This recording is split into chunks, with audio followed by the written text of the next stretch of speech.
Awesome idea.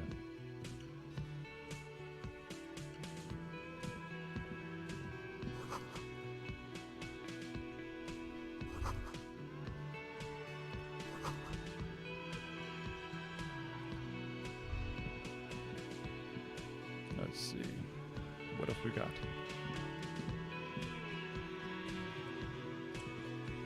Oops.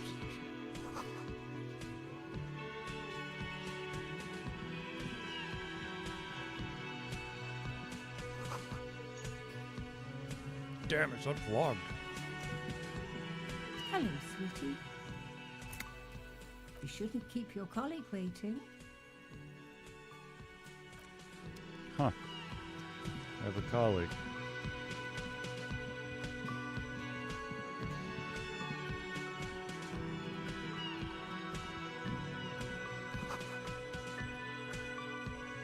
All right, let's talk to this guy.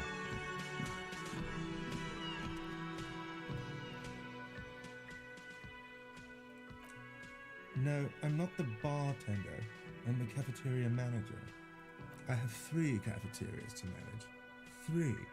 Sylvie tends the bar here, not me. She just, you know.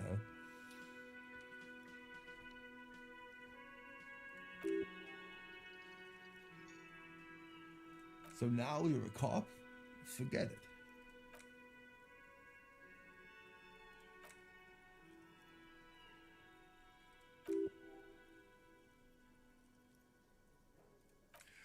Look, your buddy is over there. Why don't you go and talk to him, okay?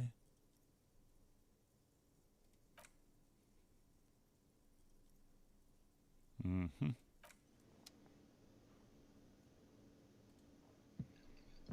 See if I could just walk out of the room.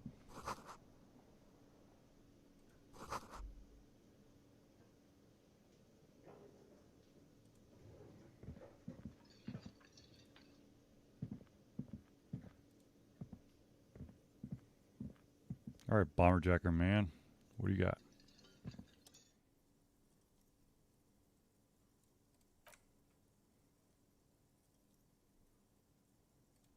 Hello, I'm Kim Kitsuragi, Lieutenant, Precinct 57.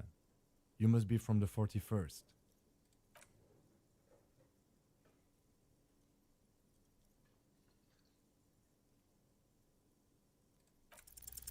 Come on.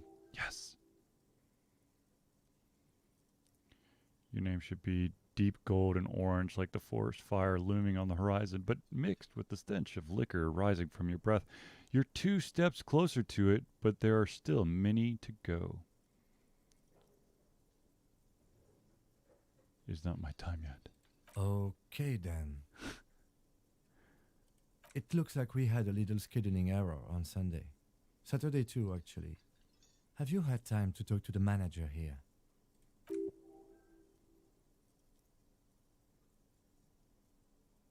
If you don't mind, we should talk to him again. Ask him for a rundown of the area. Now that I'm here as well. I understand the scene is out back, right? It also wouldn't hurt to assure him the police are finally here. In full force, I mean. Have you mapped out the initial interviews? Right. And the interviews? Okay. We'll have time for that after we take a look at the coroner's case. Have you removed the dead body from the tree? Mm-hmm.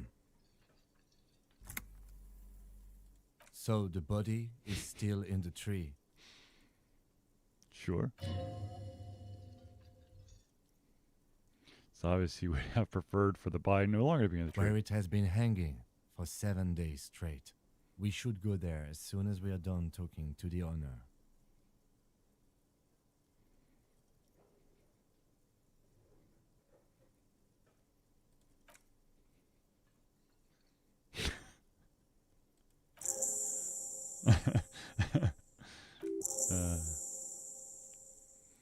If you're about to embark on an investigation, you should have a badge.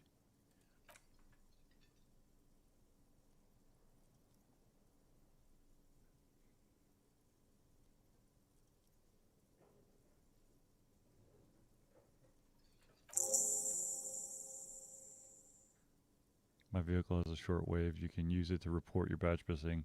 Advise you try to locate it quickly as possible, but getting the body down shall take presence. Cool. Let's go this way. Excuse me.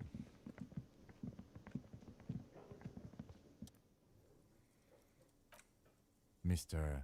Gart, right? You run this place. Yes.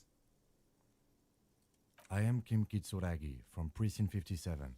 This is an inter-district investigation, so joining me from Precinct 41. Are you kidding me?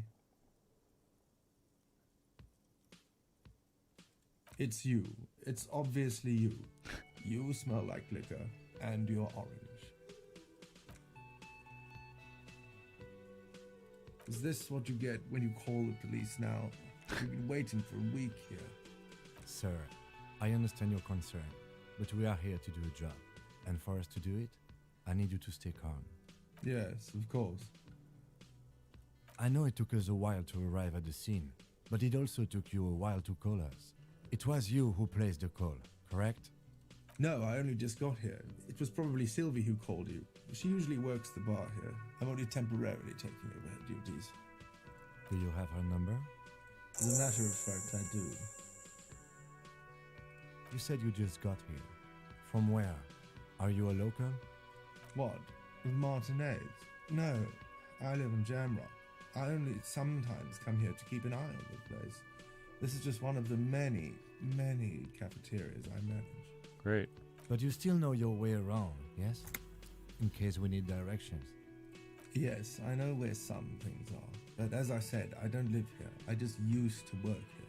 And I'm not going to start working here again, if that's what you think. No, never say never. I didn't imply that. Detective?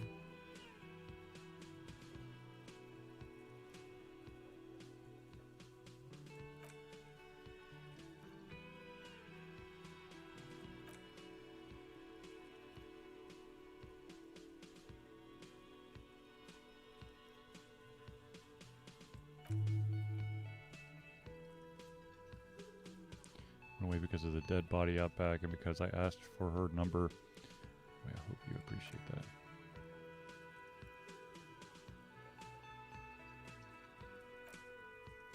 As an employee out, she didn't want to come but felt obliged to. It was a bad day. Now, what is so goddamn fascinating about that for you? It's got nothing to do with the lynching.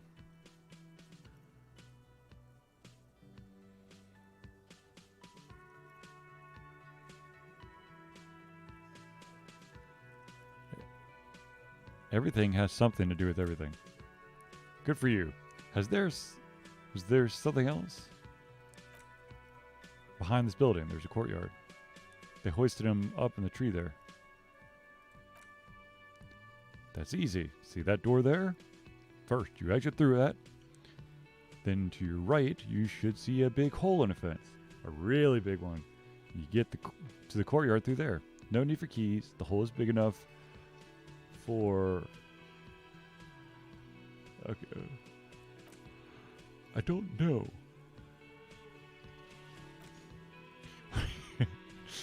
I didn't kill him. Yes.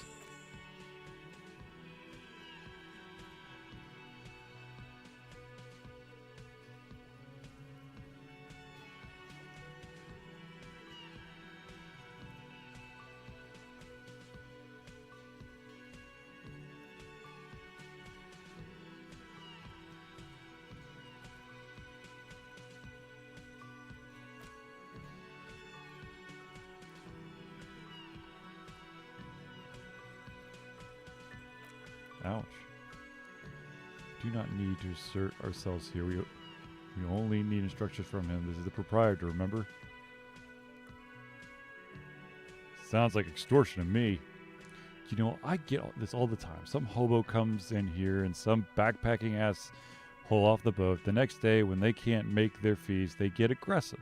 Just never thought it'd be in this shit with a cop. Please, just give me the money.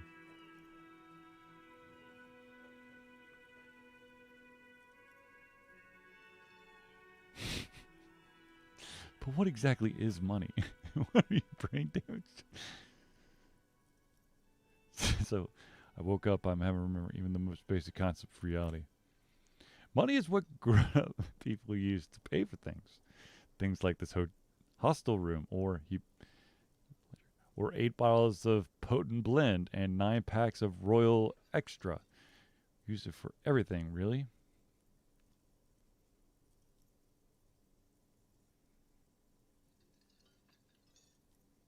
What do I need? Survival to me. Unless you want to become a hobo. Do you want to become a hobo? There's nowhere else to stay in Martinez, and it's a cold spring outside. Money doesn't make you happy, but it lets you be unhappy for a while longer. If you run out of money, you die. It's like that for all of us. Me too. That's why I need you to pay me. I'm not an asshole. I don't think I have any money.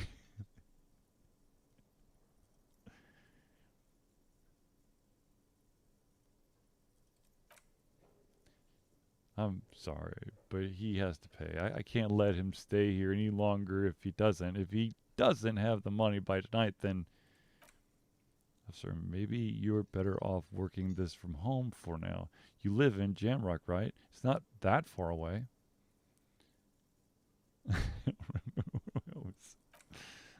Officer, you really need to take this up with your station.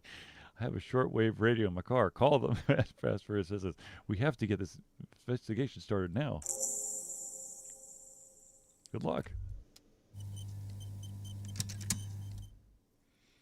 By the way, where is home? The address is coming up blank, and this place sure isn't it. I really don't remember. But you've been at this hostel cafeteria for only 3 nights. Where were you before you had to be somewhere? I don't know, near, south maybe? You don't really know, do you? I don't. Does this mean I'm homeless? Maybe it doesn't sound like somewhere you could stay if you run out of money. I'll live in a dumpster. I don't care. Fuck everything. I woke up.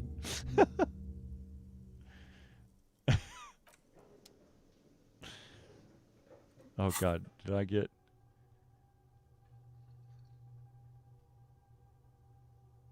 It's a problem and solution.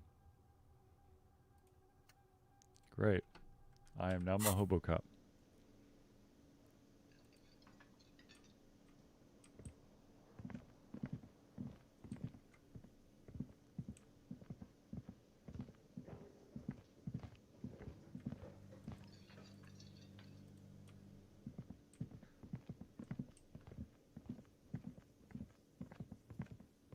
Here we go.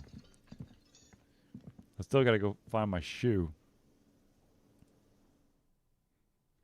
I mean, technically I don't have to wear the other shoe, but it would be kind of weird.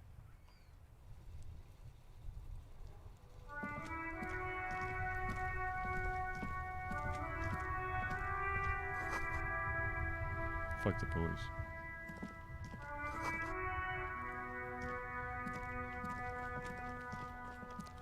If I were a green shoe that got thrown out, could I possibly have been picked up and put in a trash can?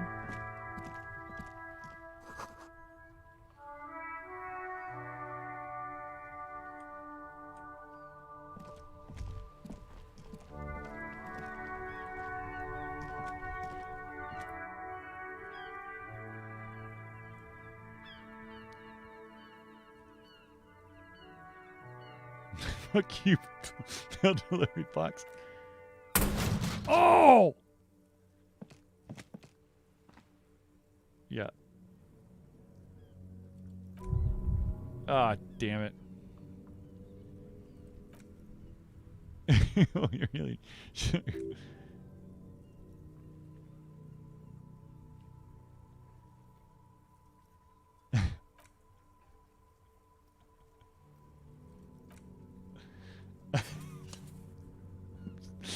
I'm such a dick. Yeah, here we go.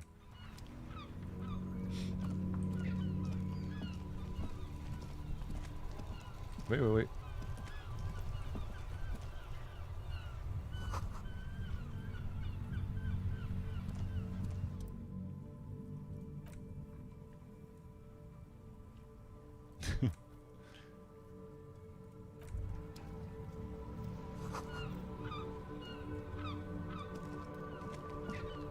I still gotta find my freaking shoe.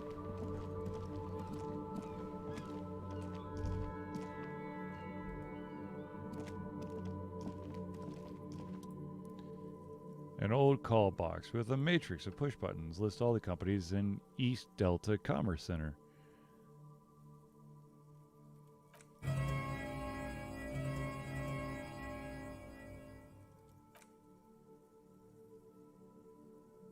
Alright, let's try this one.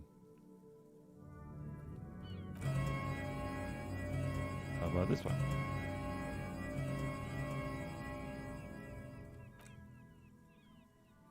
Good old. Please stop calling here. Grown-ups don't have time for your stupid games. Sorry, just trying random doorbells. I didn't have anything important. Oh, I'm so sorry. I thought you were... But the doorbell is broken and the bookstore shouldn't even be on the list anymore, so I can't help you. Please don't call here again. Thanks.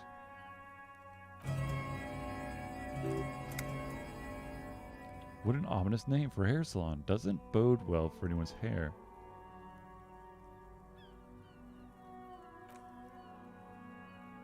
What's... Alright, how about this one?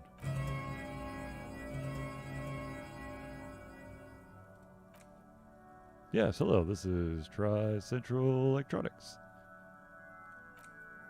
Have you come to place an order?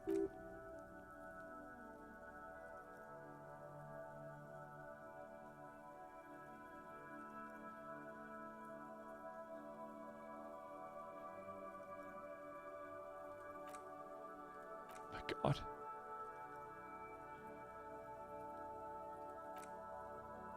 It's you, my God, I didn't think I would hear your voice again.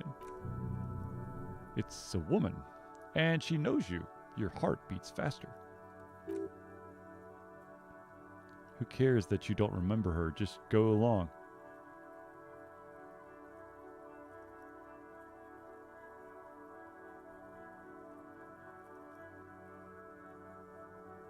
Who are you? Who are you? Michael, just please. Why'd you even call? I don't understand. You've been gone for months. I thought you didn't care. Hold on. Tell me what's going on. What did I do? Of course I care. It's just that I've been going through some tough time. There you go. Ever since I came to work here, it's been different. As if my mind's been wiped clean. It's so nice.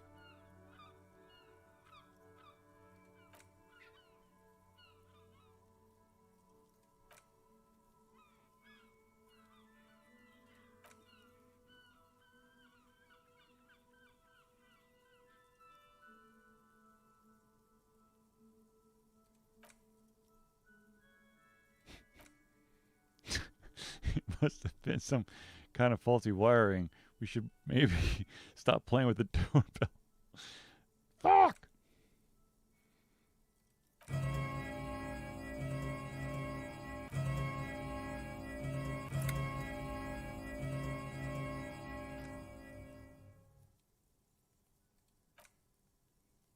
Damn it.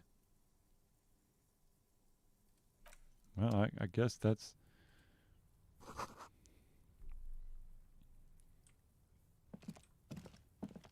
Alright, there's... God damn it. Son of a bitch.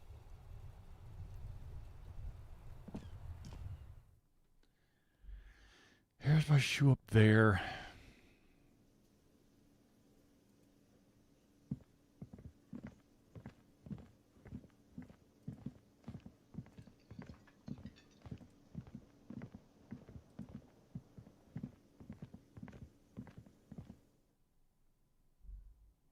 Apparently, my guy's name might be Michael.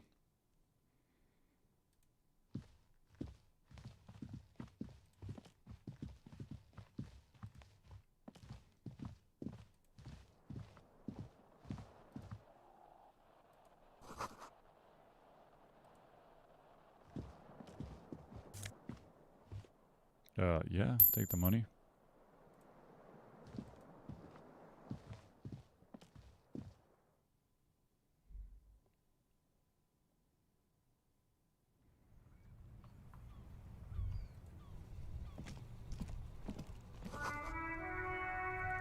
Great.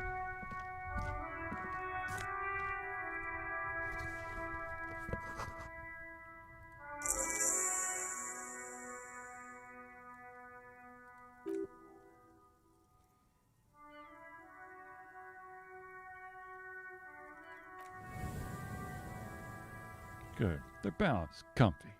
Feels like the only good thing about you right now, truth be told.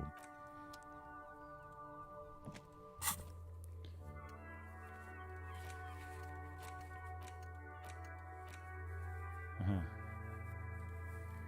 Sweet, I found my shoe.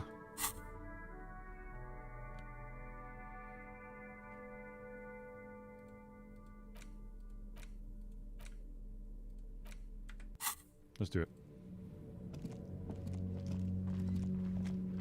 Now that I have both my shoes, now I'm ready to go. However, it's interesting that the shoe somehow flew through the window and kind of boomeranged. Yeah, let's not go in there.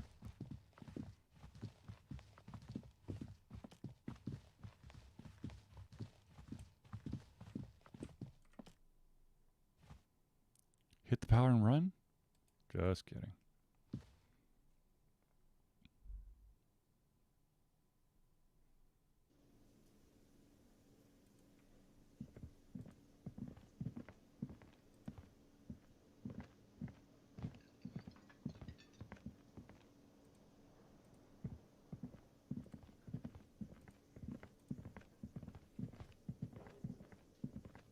Yeah, it's quite the attractive man right there.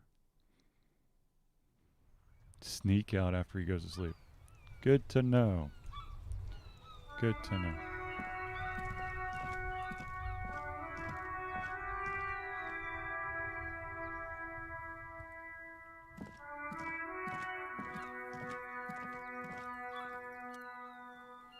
You see a set of tire tracks and brown slush that covers the plaza mosaic. Come on. Damn it!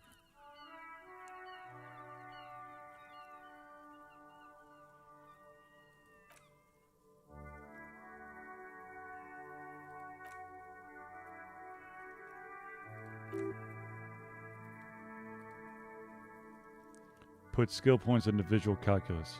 Damn it. But I don't have any points right now, do I? Where the hell is visual calculus? Oh, I'd have to level it up.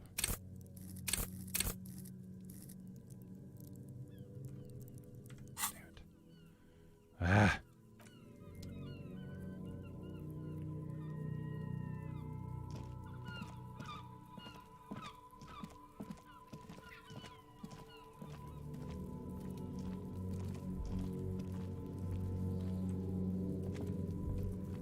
Who the fuck is that guy? Kuno's got this! Oh, yay. Oh yeah, never comfy, Kuno.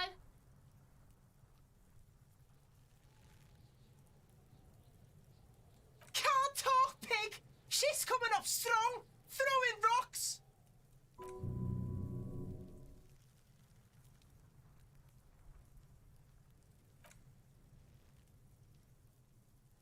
Oh, Yeah, Kuno. Ride the lightning, Kuno. Kuno's riding it, see? The rake, Kuno. You should throw the rake at him, Kuno. The fuck does Kuno know what a rake is? Kuno's not guarding it!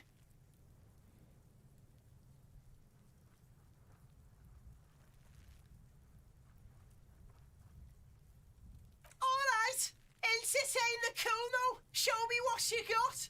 What you got there? What you got, huh? Show me what you got!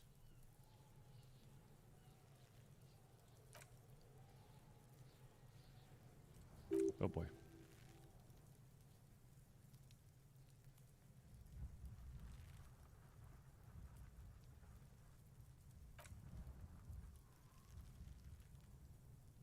Don't throw that book shit at Kuno. Kuno knows you're lying. Trying to get Kuno hooked on the book. He's going to put his hands on you.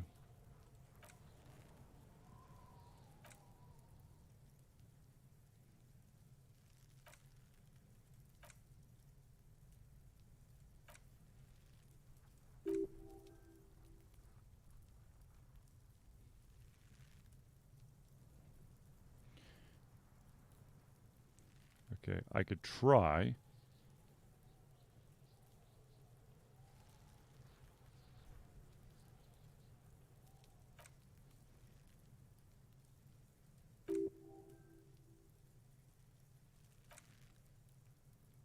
Lord.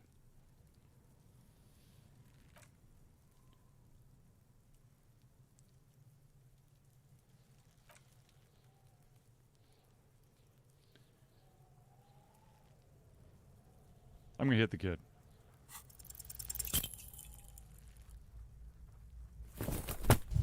Damn it!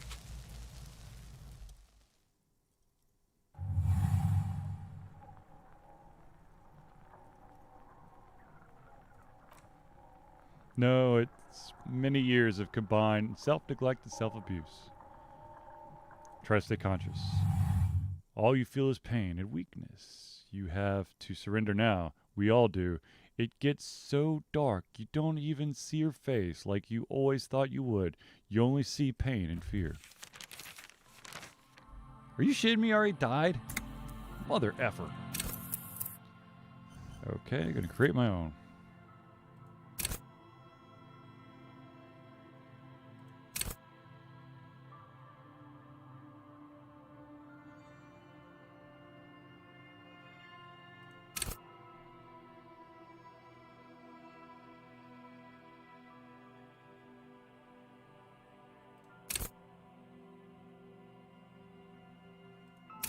There we go.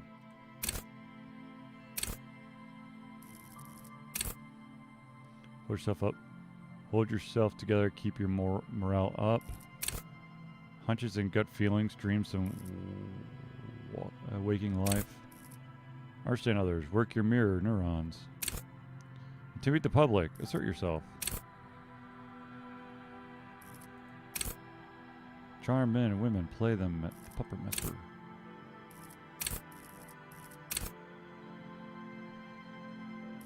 We'll do this one. Alright, let's try this again.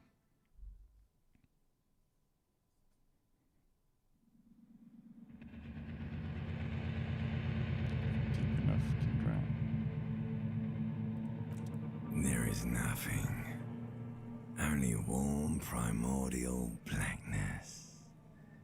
Your conscious ferments in it. No larger than a single grain of malt. You don't have to do anything anymore. Ever. Never, ever. Never ever? Never, ever, ever, baby. An inordinate amount of time passes. It is utterly void of struggle. No ex-wives are contained within it.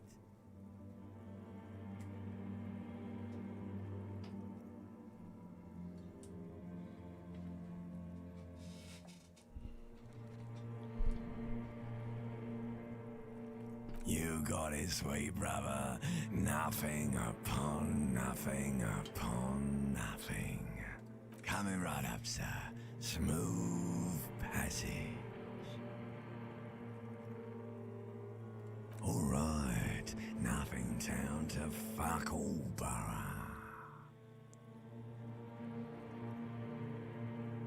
Great choice, Elder One. It has always been like this, and it always will. The song of death is sweet and endless. But what is this?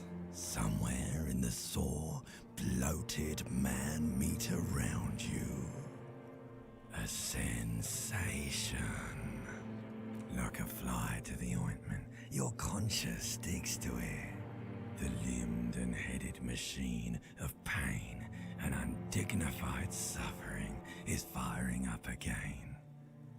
It wants to walk the desert, hurting, longing, dancing to disco music.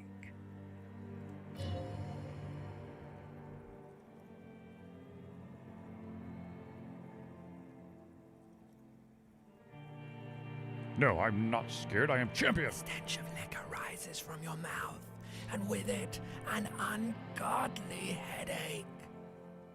Who am I? What sort of creature does this to their own mouth? A fiery streak penetrates your skull, trying to force your eyes open. It's a sound, a clarion call from hell.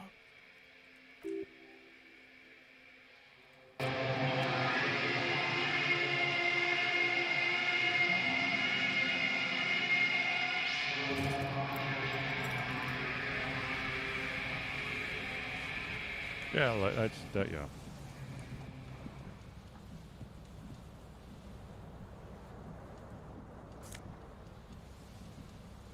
Yeah. Put the pants on.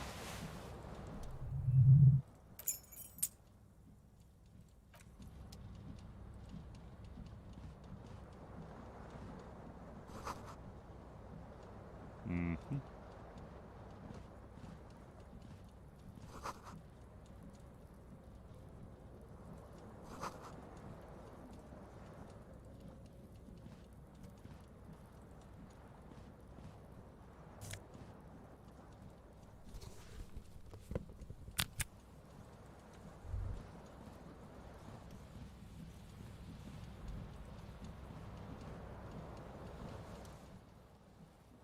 Yeah. Pull the fan.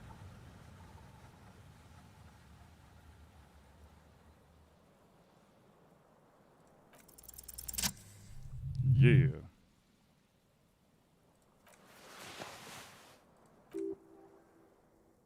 If it's your friend, why was it up there? Who ties their friend to a ceiling fan? Maybe this thing is dangerous somehow.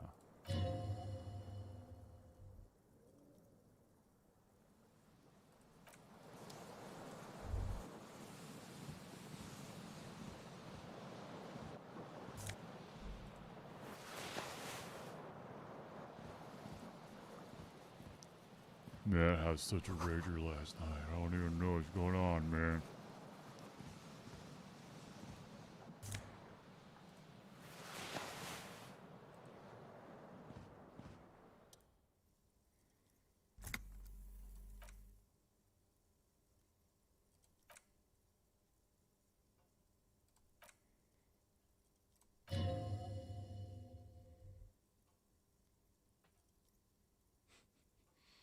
Maybe I should touch it first. Make sure there's nothing wrong with my face.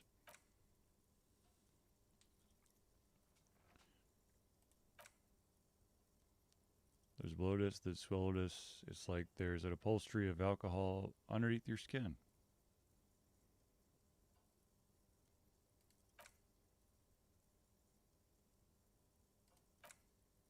Swollenness nail-like. Yeah. Only a face a mother could love.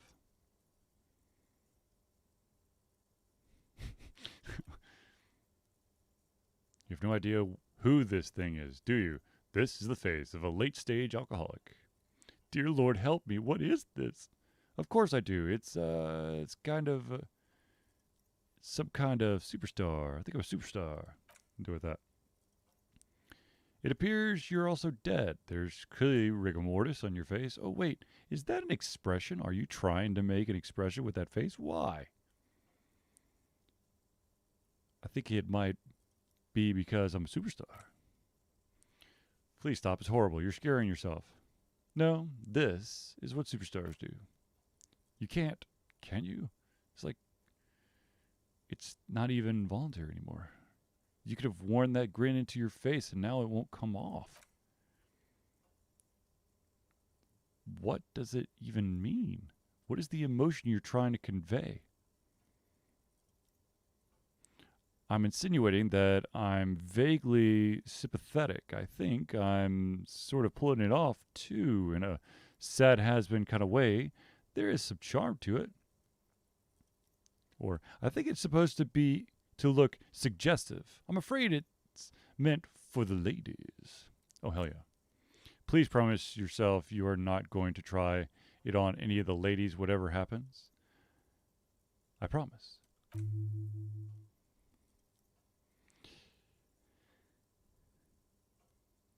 Nope.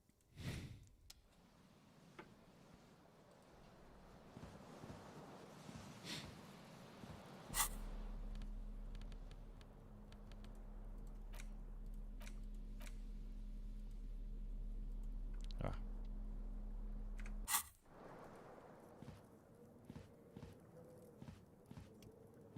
And out into the hallway.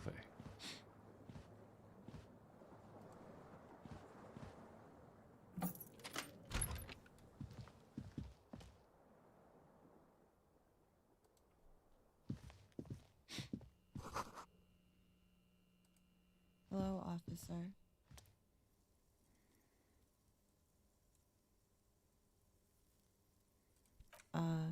No.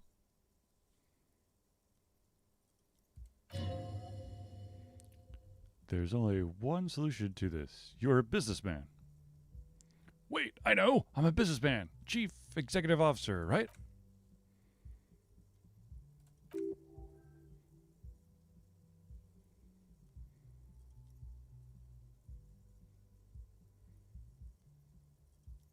You're already prone to this. Officer is my stage name, right? I could see myself as the middling disco artist called the Officer. No. You're a police officer, sir? Okay, cool. I won't.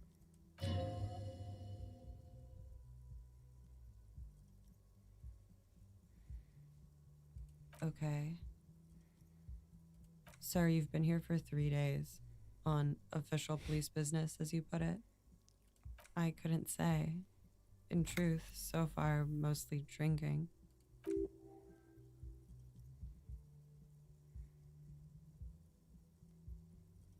Hmm.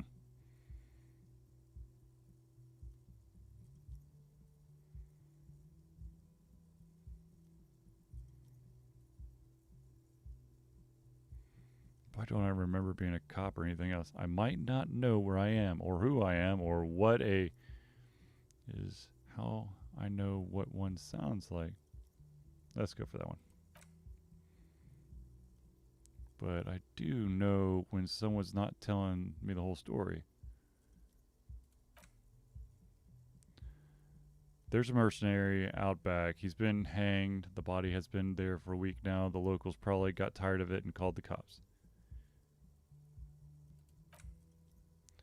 I didn't mean to overwhelm you with information. You seemed a bit lost, officer.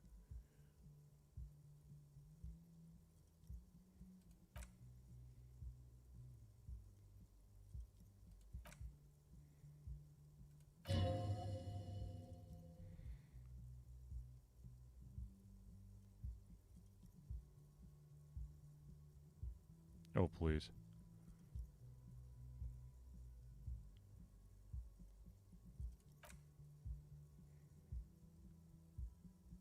Should I do it?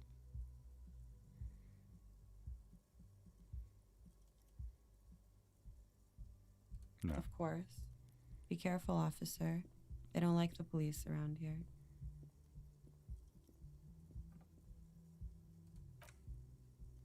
Goodbye. Woo!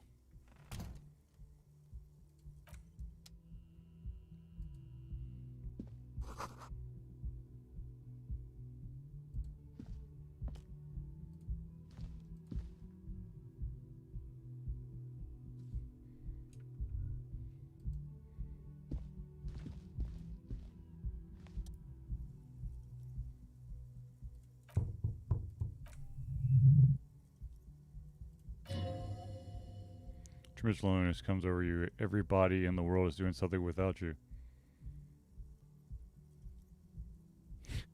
I'm so alone. Why are you doing this? Don't do this to me. Beauty, Don't abandon me in all this ugliness. The door probably thinks you're a has-been loser, too. You feel your funny necktie becoming tighter and tighter around your neck.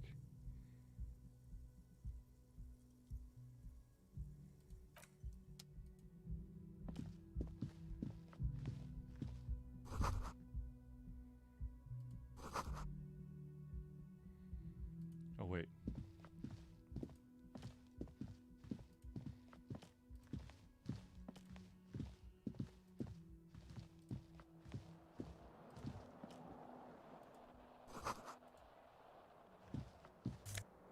Sweet. 40 cents. I'm a millionaire.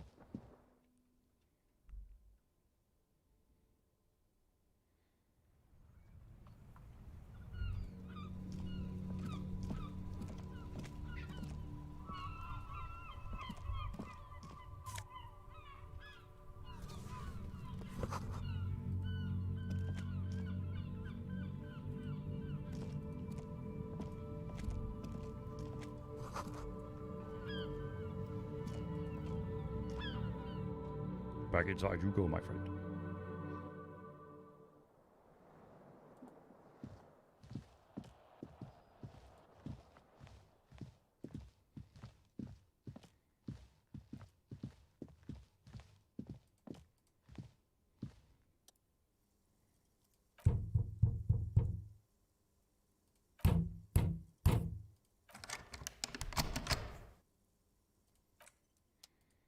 Well, read that situation wrong.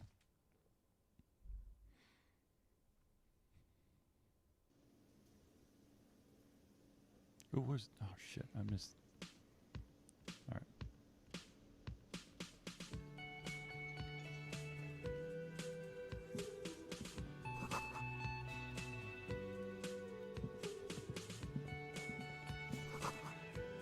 This is where the lyrics would be.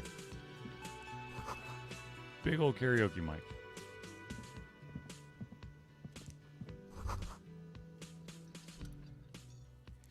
You should totally sing karaoke here. The first chance you get, your emotions need to be expressed. People need to know of your vast oceanic soul. My soul is immense. Utterly, and it needs to be heard through a PA system by other people. This goes well with a theory I've developed. I'm a down on my luck superstar person who is mistakenly identified as a cop from his prominent jawline. Yes, sounds likely. You should probably go on stage and pose for a moment when you're done with this thought. See if it works.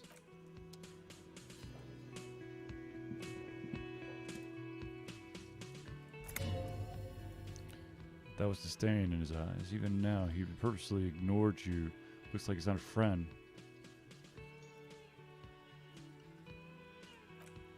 Oh no, you're a hero. A Oh, real hero, dick. cop.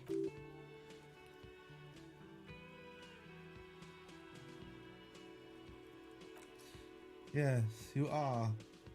A real decorated hero. What did you not do? First, you took the body down. Then you solved the murder. Then you didn't trash my hostel room. Maybe you even negotiated the strike. Oh my god, did all those No, things? you see, actually, you didn't. You haven't done anything even remotely useful since you got here. No, I haven't seen you around. Not always here.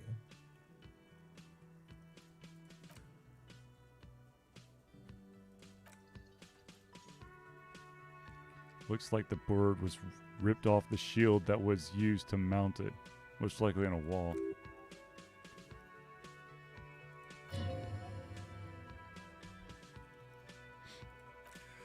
Look, your buddy is over there. Why don't you go and talk to him, okay? No, I'm not the bartender. I'm the cafeteria manager. That period of my life is over. Not everyone who stands behind a counter is a bartender, okay? I'm the cafeteria manager. I have 3 cafeterias to manage. 3. Sylvie tends the bar here. Not me. I'm only standing in. She just, you know. So now you're a cop? Forget it.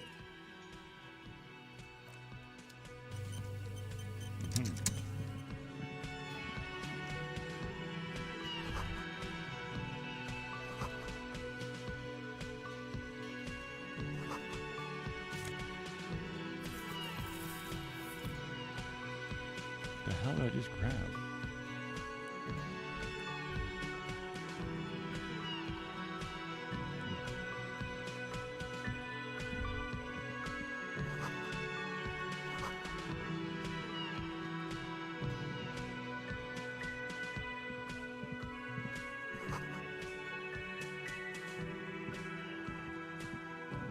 Hello, sweetie. The cryptozoologist's wife. You shouldn't keep your colleague waiting.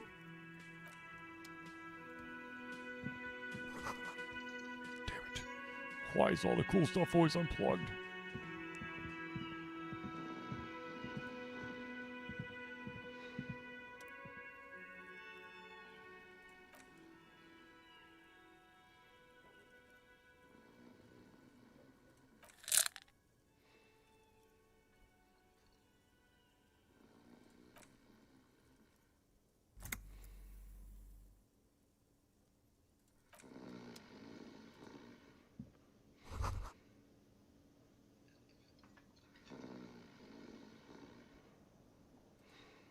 All right. Oh shit. Hold on. Wait.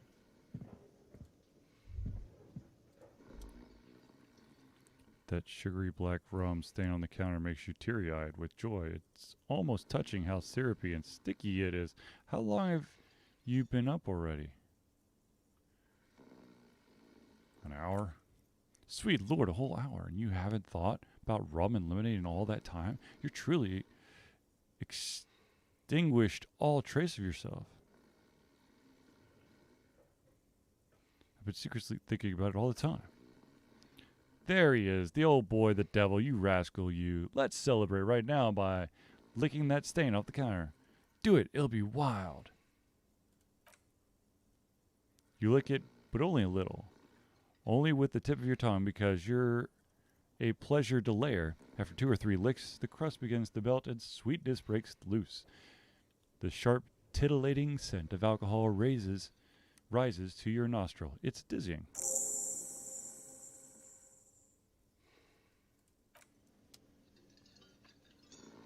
All right. Let's go talk to this guy.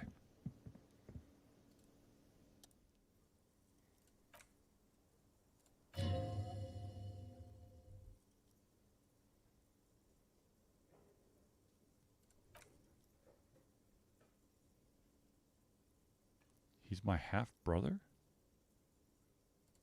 Hello, I'm Kim Kitsuragi, Lieutenant, Precinct 57. You must be from the 41st. Let's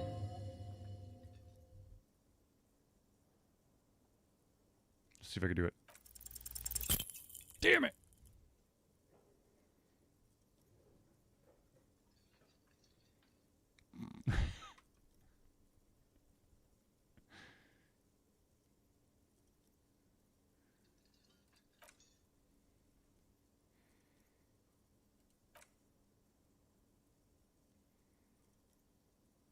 Yes, well, Damn it. Not for a moment does he believe that's your real name. He casts it aside as an interdepartmental joke or a peculiarity he doesn't understand. it looks like we had a little scheduling error on Sunday. Saturday too, actually. Have you had time to talk to the manager here?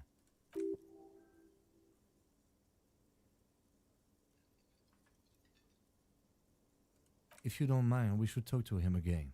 Ask him for a rundown of the area. Now that I'm here as well. I understand the scene is out back, right? It also wouldn't hurt to assure him the police are finally here. In full force, I mean. Have you mapped out the initial interviews? Right. And the interviews? At the 57th, we like to prepare an initial list of persons of interest, and then just skim the surface. Prepare the field, get to know the players. You don't do that? Maybe it's not an inter-district practice. Okay, we'll have time for that after we take a look at the coroner's case. Have you removed the dead body from the tree? Dead body?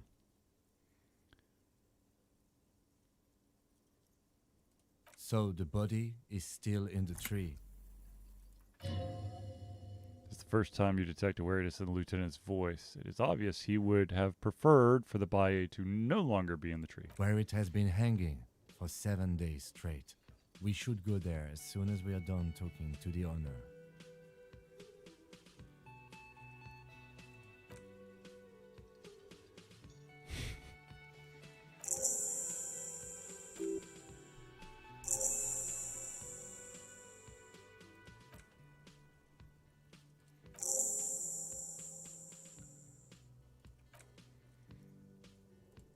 Okay.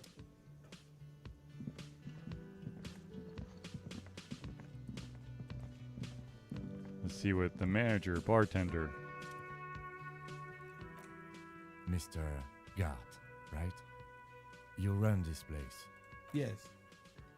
I am Kim Kitsuragi from Precinct 57. This is an inter-district investigation, so joining me from Precinct 41? Right. Now, I know it took us a while to arrive at the scene. It also took you a while to call us and report the dead body. It was you who placed the call, yes?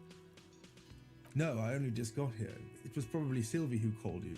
She usually works the bar here. I'm only temporarily taking over her duties. Do you have her number?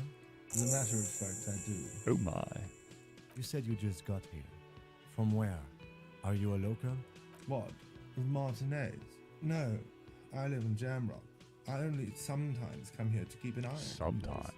This is just one of the many, many cafeterias I manage. But you still know your way around, yes? In case we need directions. Yes, I know where some things are. But as I said, I don't live here. I just used to work here. And I'm not going to start working here again, if that's what you think. I didn't imply that. Detective? Here we go.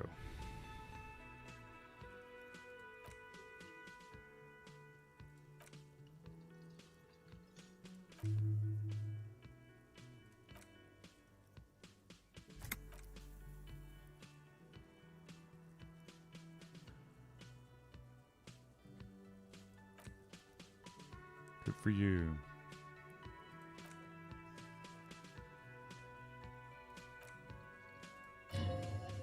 Who killed him? Did you kill him? That's all.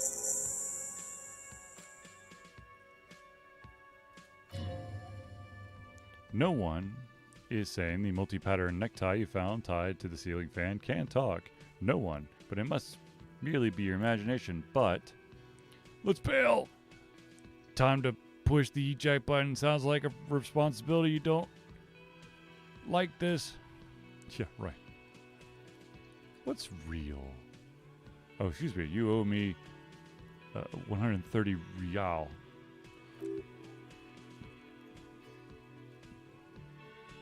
The IR, or the Internationary Real, is the global reserve currency. Whatever part of the world you're in right now, it's safe to assume he means you owe him some money. By real, do you mean some form of street cred? No, you don't owe me street cred. You owe me money. You owe me this establishment 130 real.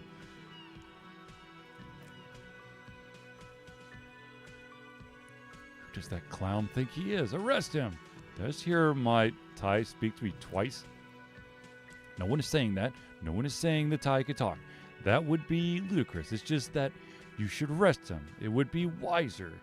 He wants to take your money.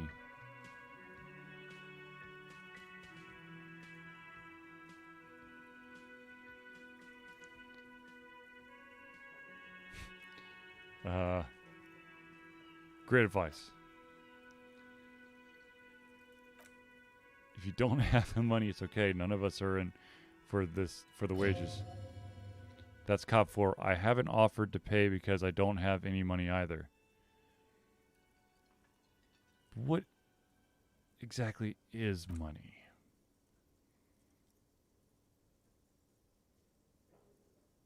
Since I woke up, I've been having trouble remembering mostly concepts of reality. Money is what grown up people use to pay for things. Things like this hostel room or 8 bottles of potent blend and 9 packs of Royal Extra.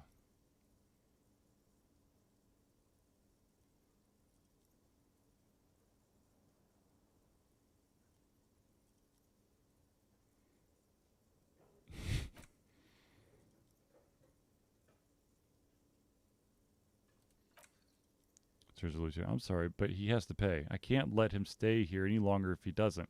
If he doesn't have the money by tonight, then I'm sure maybe you're better off working this from home for now. You live in Jamrock, right? That's not too far.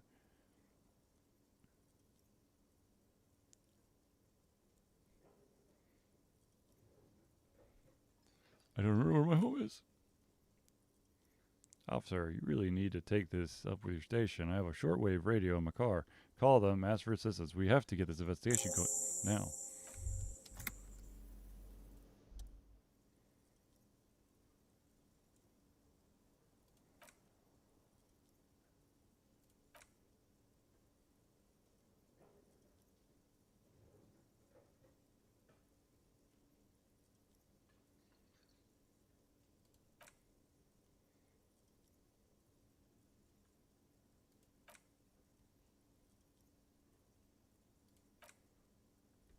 Saying, up on Marvel Hill, a great high place, one that is impossible to climb back to.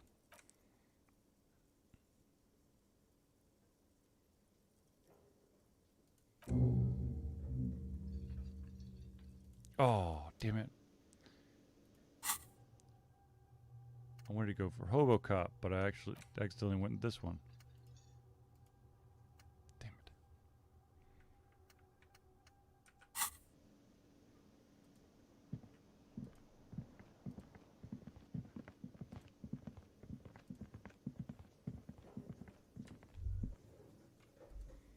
Let's go see what's outside.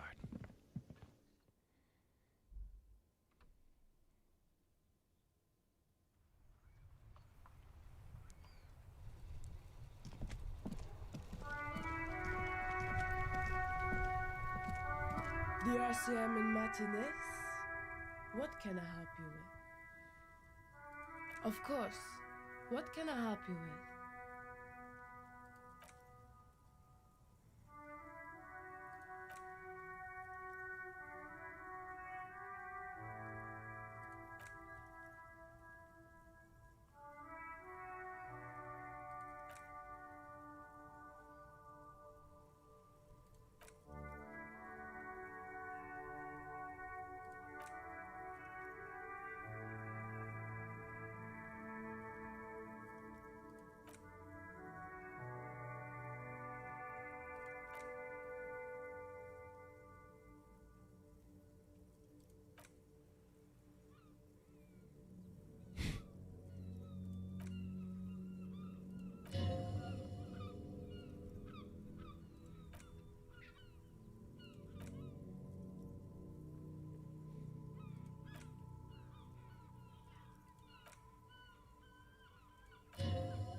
Yep.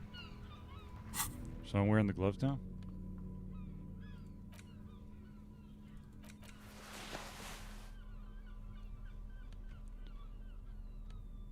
Son of a bitch, am I?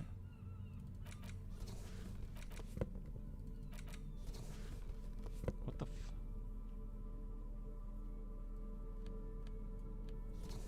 Can you combine the two?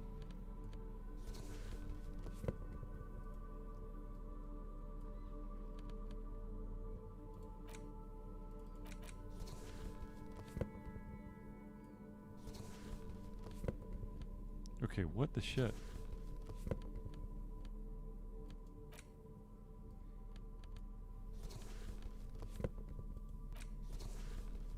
Okay, seriously? I can't combine the two? I'm just gonna walk around with one shoe or the other? What the fuck?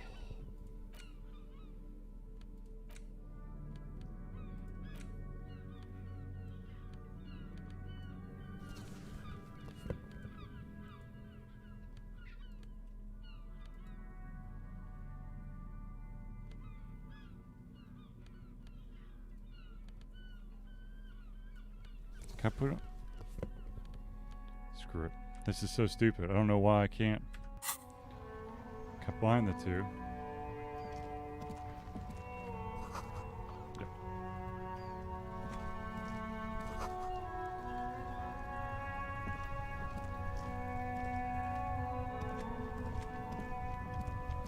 Is this his car?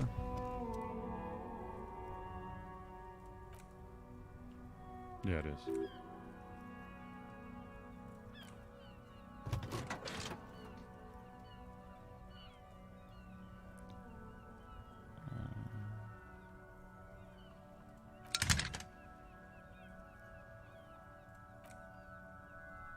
The soft purr of electrical kittens.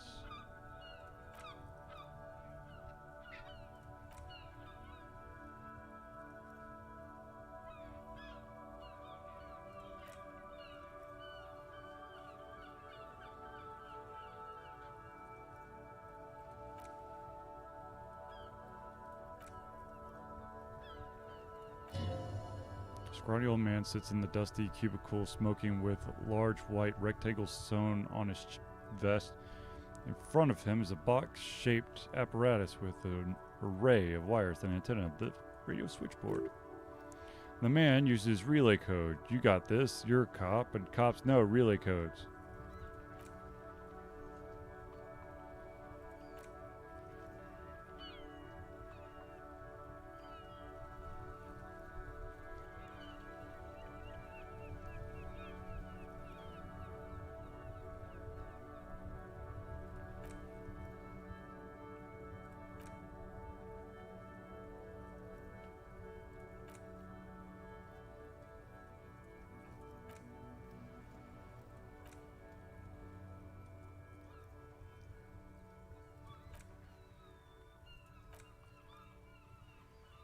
Dick fucking Mullen.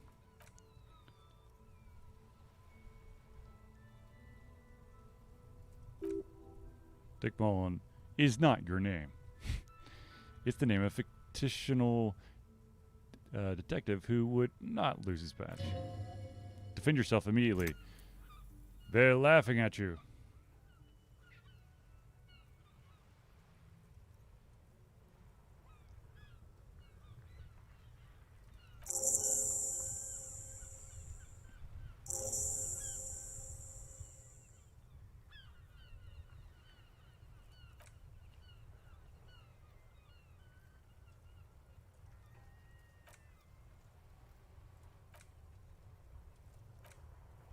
He says, "What now?"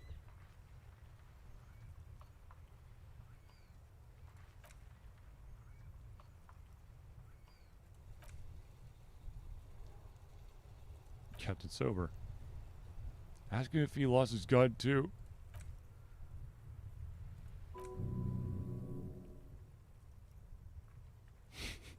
Oh God, it's not here.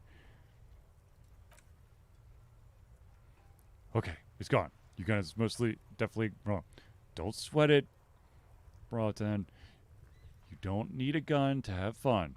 We can still have fun. It's not all over.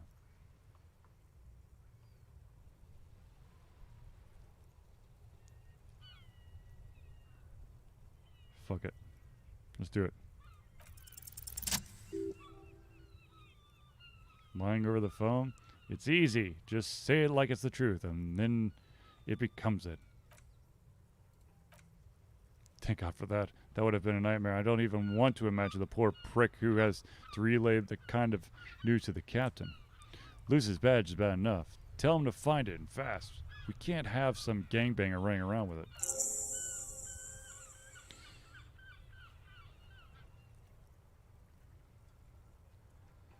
Personal details.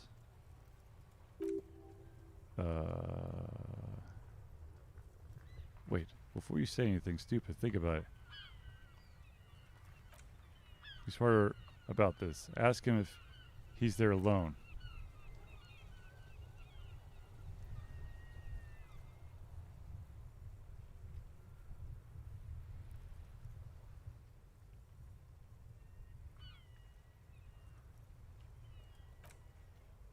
What is it? He's still on the line? He wants to verify the information on his badge.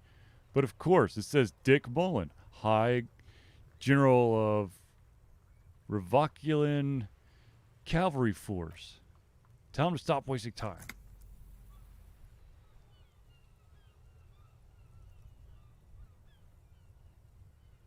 Have I ever told you about my life before the RCM? Does he actually want Southern help in on disrupting our work? He asked if he ever told me about his days before joining the RCM. For God's sakes, cut this shit out. Tell him to stop wasting time and be a goddamn policeman for a change. I heard him.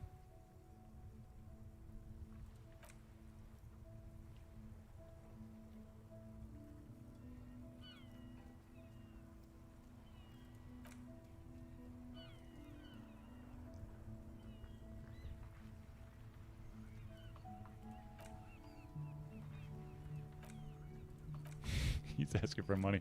Is he fucking kidding? I don't think he is. Don't give that asshole anything. He's just gonna drink it all. Please, I'm begging you here. I don't even have a place to sleep tonight. Well, I guess he'd better crack the case before sundown then.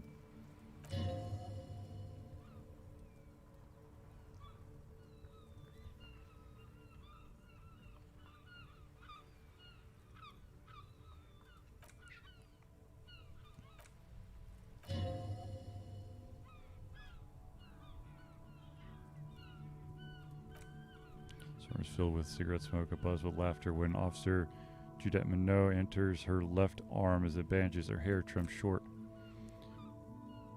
What is going on here? Did something happen? She asked, startled.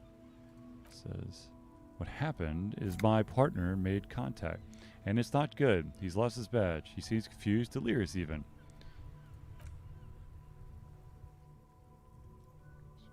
Fist.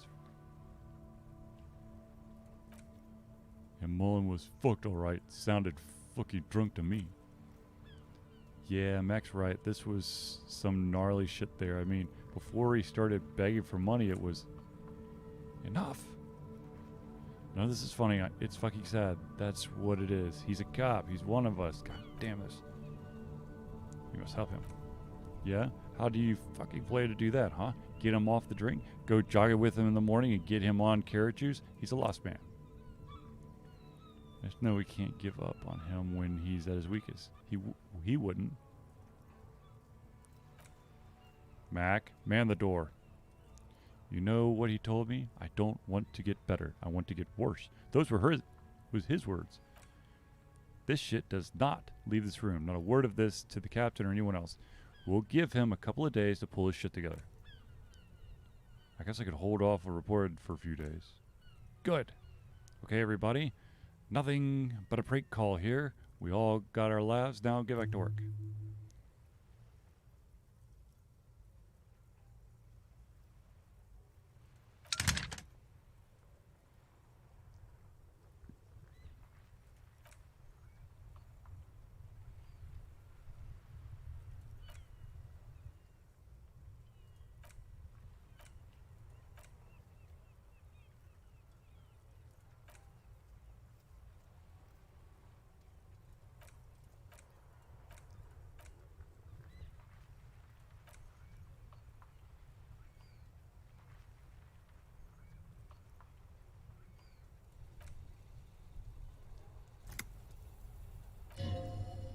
You can hear resentment in her tone. She's not thrilled to be talking to you again.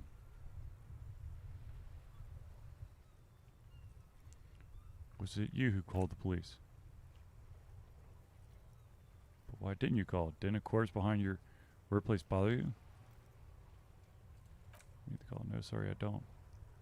Not a lot of people have phones around here.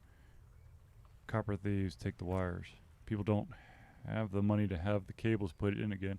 They use the union on the coast. So the union has a phone, and there's one further down the coast. Got it. It was someone else. The lieutenant makes a note. We'll find them sooner than later. Just might take a while.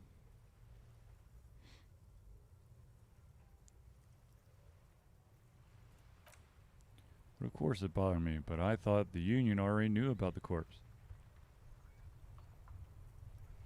You should call the police. No one calls the police. The Union would be angry.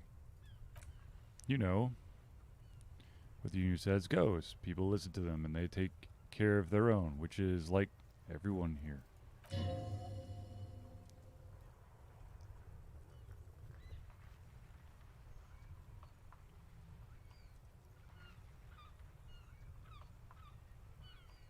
Wait, Kim, is she speaking the truth? Legally, no. In reality, yes. Marcy's is de facto policed by the Dockworkers Union. Words are not necessary to feel the lieutenant's discontent for the situation.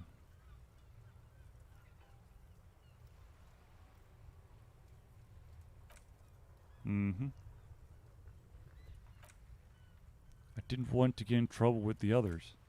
Push her further. Show her the error of her ways. What others? The other people who live around here. Local people. I don't want to get them in trouble.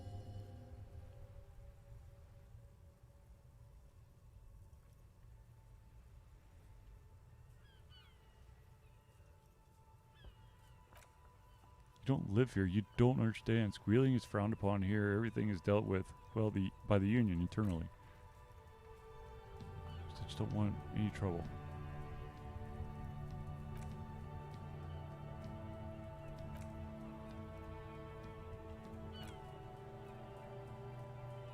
So before, Southshire Authority. Wait, how did you first learn I'm a... This young girl seems to have been important to you in the past. Don't go there again. Two,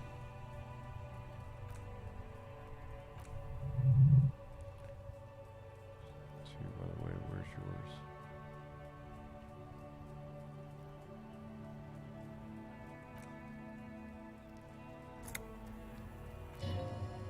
Shit. Where's the signature?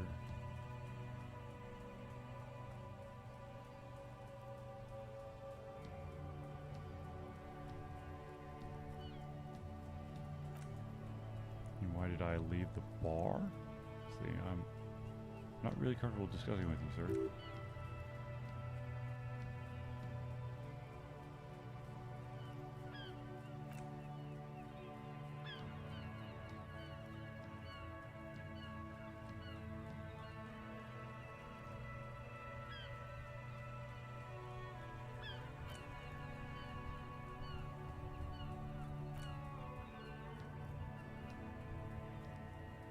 He's...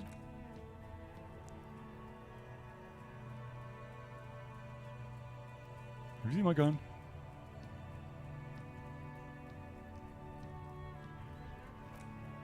You were trying to impress some people with it. Everyone was eating and...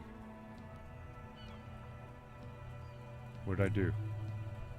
You waved it around in someone's face, begging them to describe you, said it calms you, and then you started making suicide jokes. It got pretty graphic. Oh, super. Well, these again.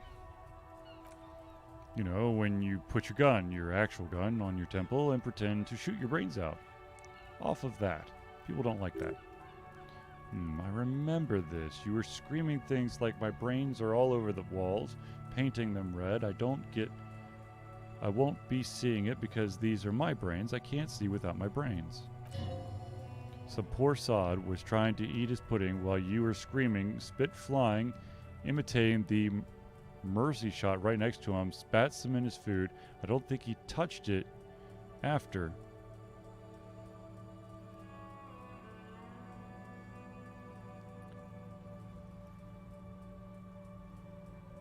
I should have killed myself. No, please, no more suicide threats. Thank God you don't have that stupid gun anymore.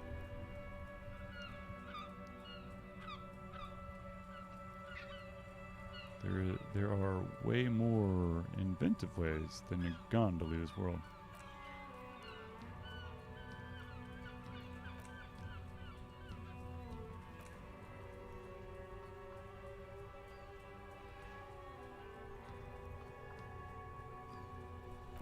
Balls.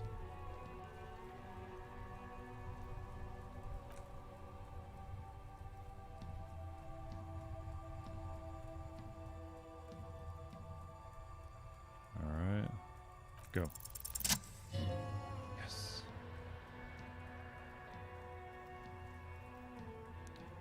I've obviously done something to upset her. I'm not mad, just you were so drunk and so emotional all the time, and then the squaw thing happened. It just made me want to quit.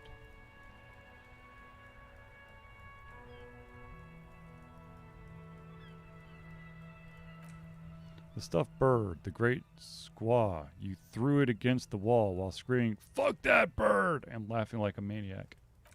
I think you said it had been giving you shit ever since you got there.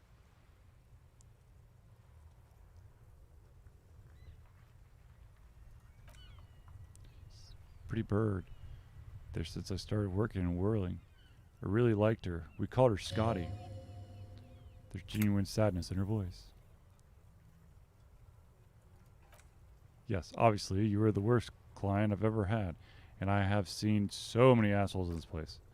I've had sailors fight, union guys grabbing my ass, kids stealing booze. Once a guy was glued to the karaoke machine every night for 2 months, but you... Well, you were the worst of them all. Honestly, you were getting borderline aggressive. Even about little things. I'll not turning down the volume at 3 a.m. I even liked one of those songs you kept listening to on repeat. No more. I hate it now. We go on by the OOs. Can't listen to it anymore. You've turned it into a parody. To hell with that song. Then there was your room. Your project. An experiment to see how bad it could get in there. I tried to send the cleaners, but you wouldn't let me. Threatened to make me understand I had no idea what you meant, and I don't want to know now. Then you screamed something about how you're actually a real cool guy and no one understands it. One of the coolest guys there is, the coolest guy in Jamrock. Something about disco, too. Sounds intense. And then I had to deal with your toilet. The one you clogged with police documents, causing water damage downstairs in the kitchen. I won't even mention you waving your gun around, harassing customers, threatening to sing karaoke, threatening to kill yourself. Wait, police documents? The ones I had to wrench out of your toilet. Damn it, I don't remember what I did to your damn papers. I don't remember every little thing I do. Especially when there's a hurricane loose, it's your fault for losing them, not mine. Something in you wants to immediately forget about this, as if there was no reason you threw them away. No, you really weren't. You simply were the worst.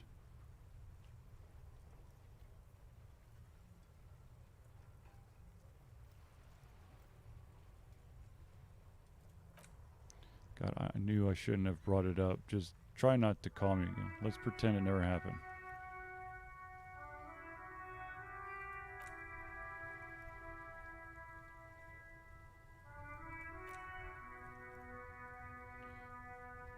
Corpse and all that. I didn't know what to say to him later when you came and destroyed the place, so I left without explaining. I should have told him, maybe. Okay, but please don't mess it up. Please don't take out your gun or something. Yeah, got it.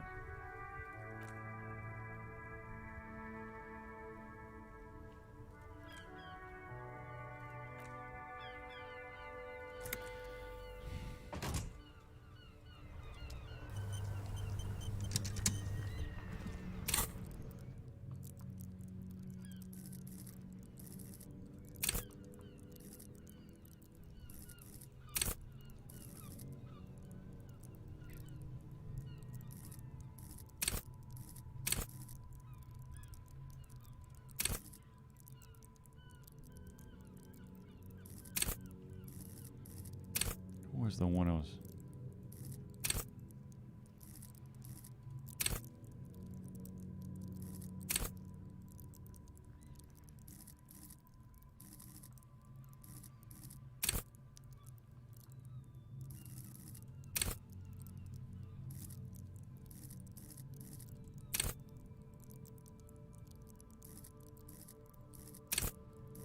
I think I want...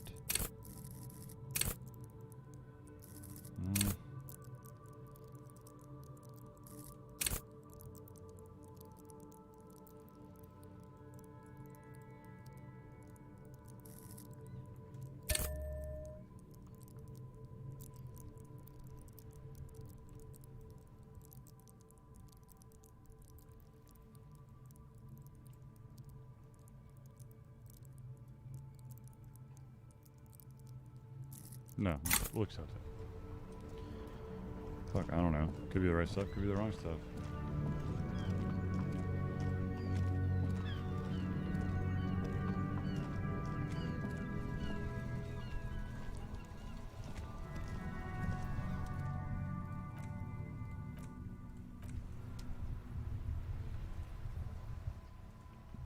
Come on.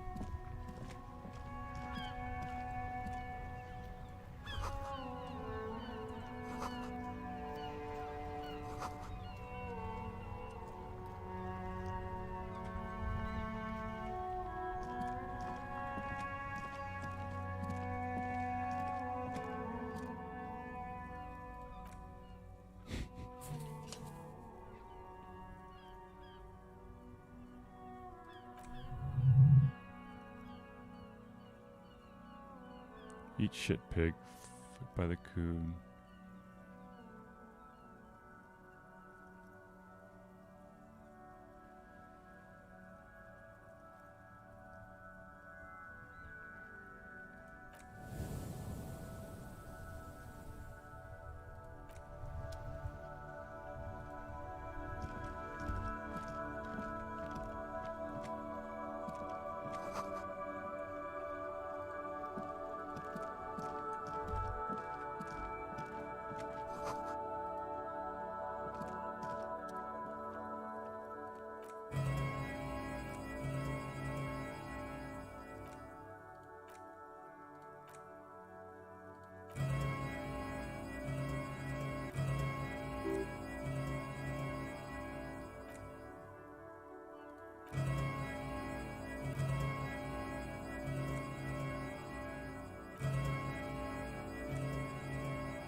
It's you. My God, I didn't think I would hear from your voice again.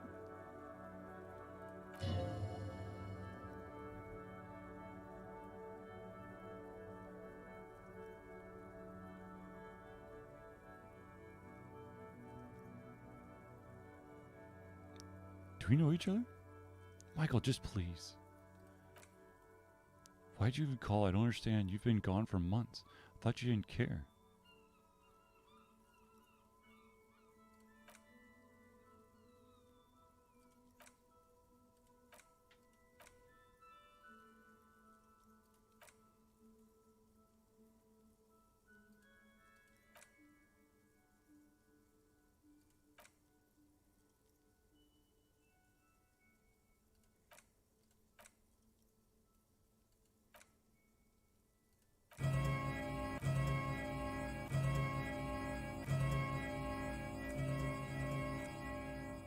Damn. All right.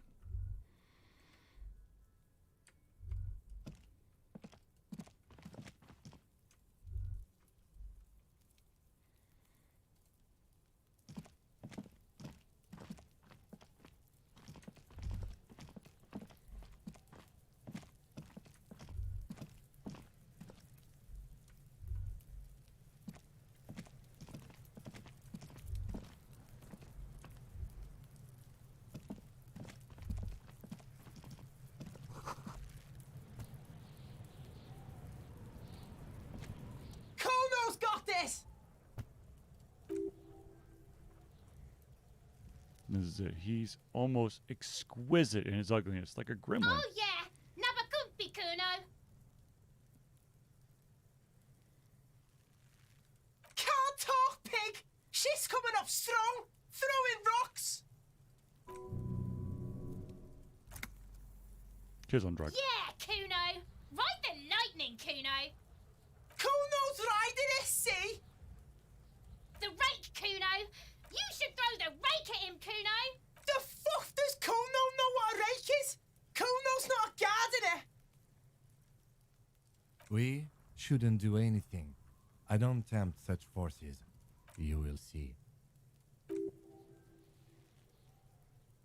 fuck are you talking about?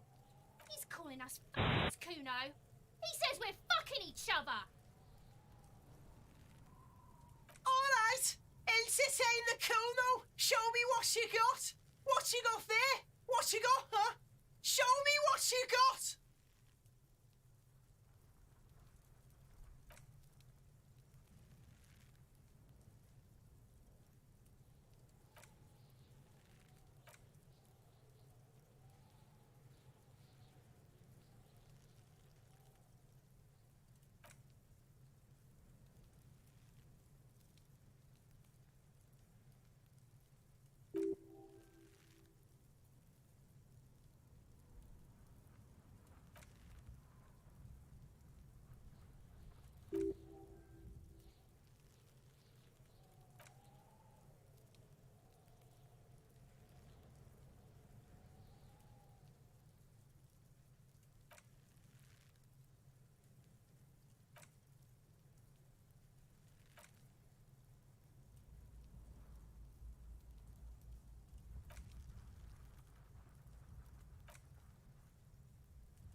There's no Night City anywhere. That sounds like a name of a city in some pulp science fiction book.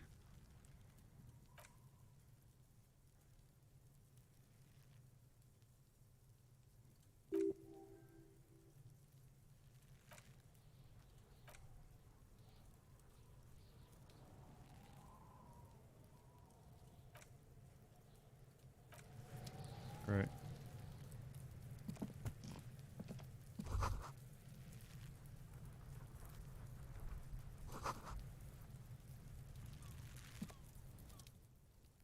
The Hanged Man.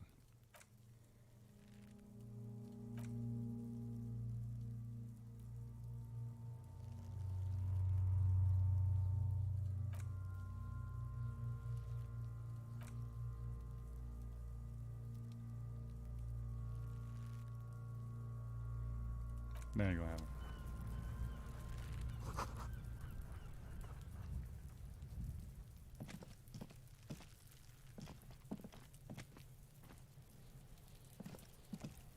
We got here.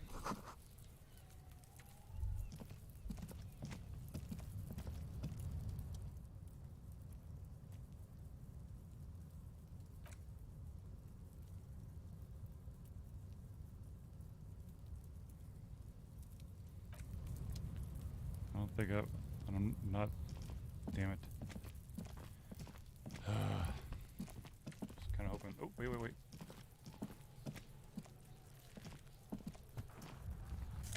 What's in the box? Sweet. And now I have 60 cents.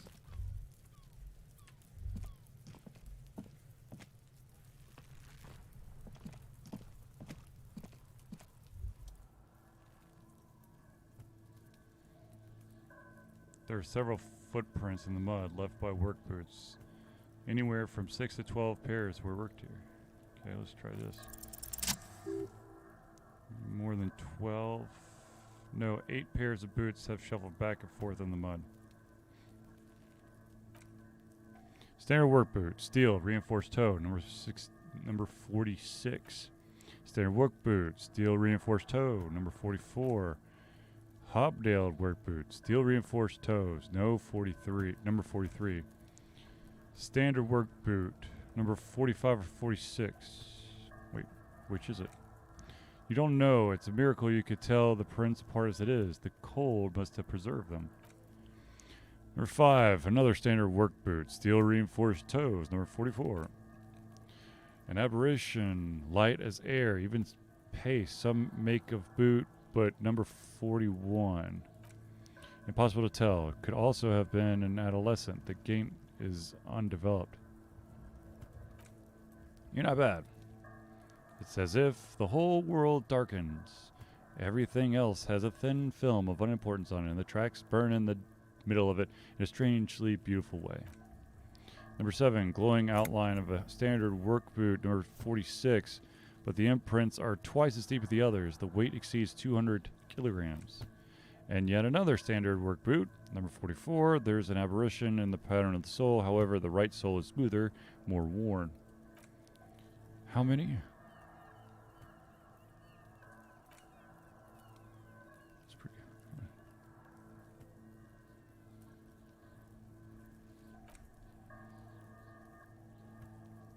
Do you see anything out of the ordinary?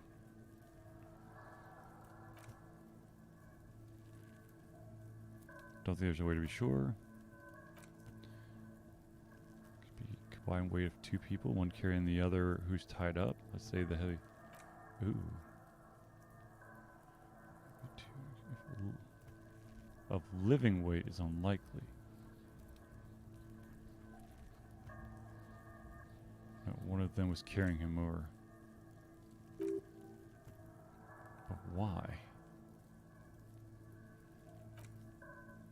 They could have used a makeshift stretcher or just marched him up the gallows. Maybe the victim was unconscious? Even easier to carry on a stretcher between 2 men. Anyway, it's for future consideration. What else can you see? Interesting. Let's name it the Odd Soul.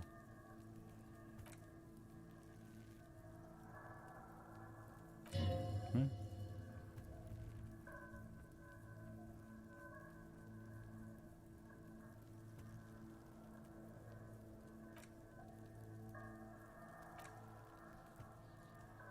This could be a driver. Driver would wear out their right shoe before the left. The accelerator is on the right.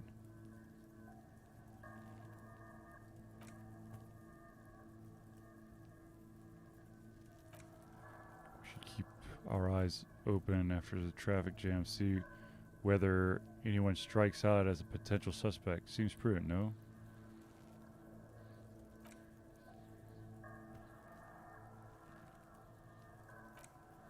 Week, maybe 7 days would fit the time frame. It is not impossible. Pulled last week's forecast for coastal, 7 days below freezing. The day before, the day of his hanging, was the last warm day. Sub-zero temperatures would preserve the tracks at a good state. The commotion here could have taken a week ago. What do I think? A mob of people brought something heavy to the tree. One of them was carrying the victim. They shuffled around, especially under the tree. Then, after hoisting him up, they stood in the semicircle, facing his direction. At first glance, this appears to be a lynching. Indeed, they all stood in a row here and looked at the tree. Yes, everything fits so well. Carried him over, hoisted him up, watched him hang. This is easy. Isn't it strange to have your assumptions confirmed like this? This is what someone whispering suggestions in your ear would like you to feel. I think we have a firm understanding of what happened here. We should withhold being content.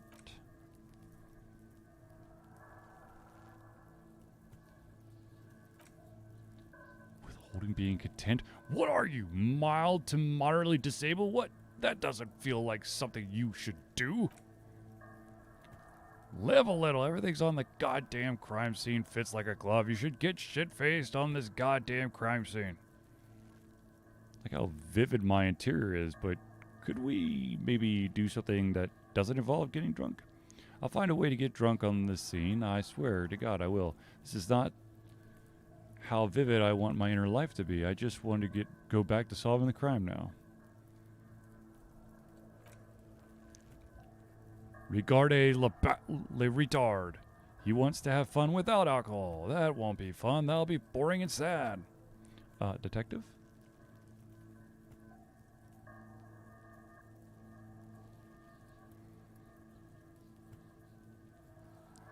There's a mild malfunction.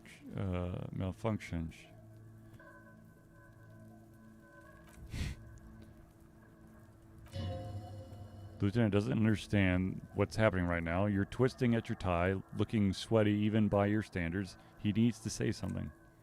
I agree. Our assumptions could be wrong. Better not to have them confirmed just yet. Do you see anything else?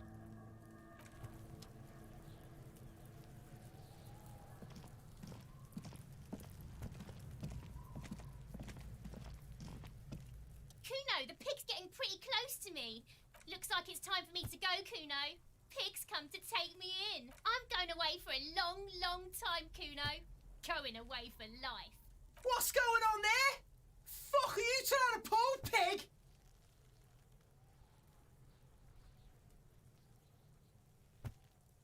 I come from the woods, Kutavitu. You don't want to go there with me. You don't want to see what I've seen. Uh-huh. Don't be traumatizing, eh? Get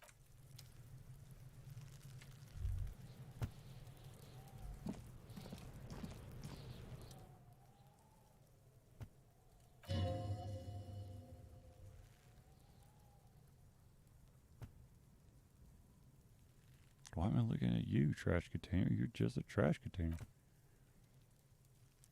The body is downwind from here. Maybe you prefer to smell the garbage to the smell of death?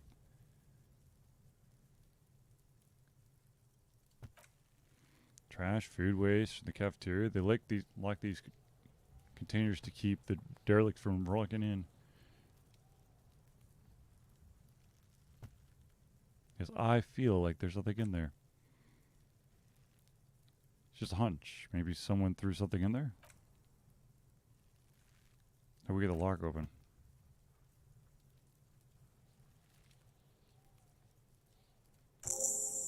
Or we could ask for the key. Yeah, but that would be too easy. Okay.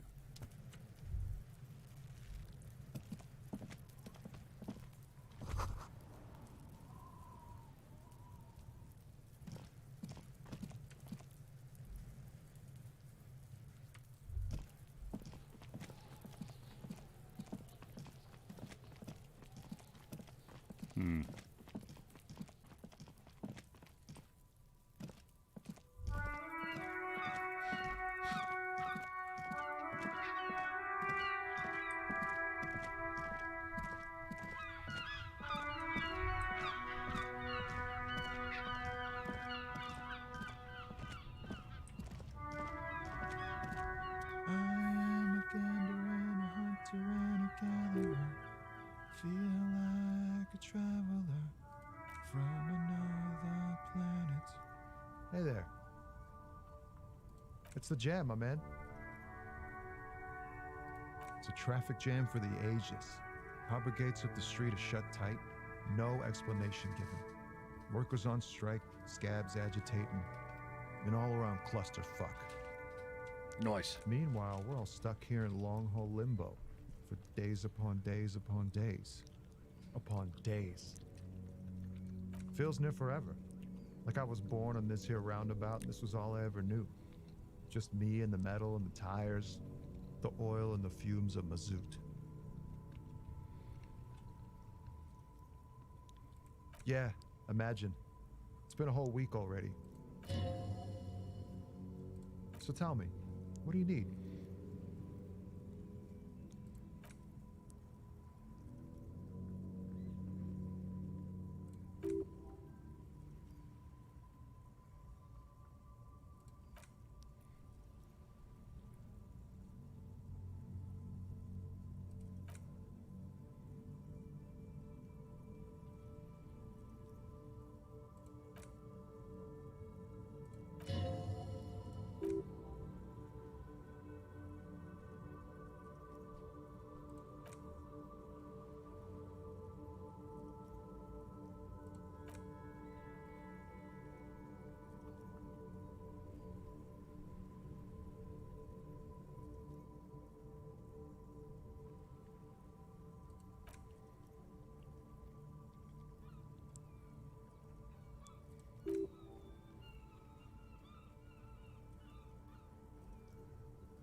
Giant new power crane, half the company.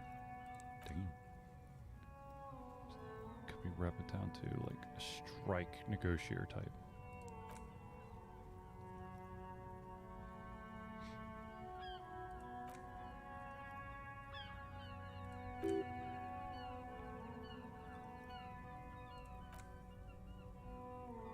Anything else?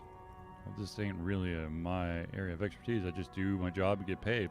I have things to do and places to be. All of us do. Us lorry drivers.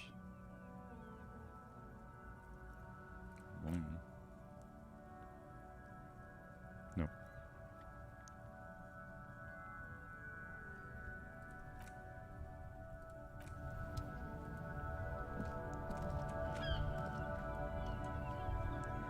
Alright, let's go this way then.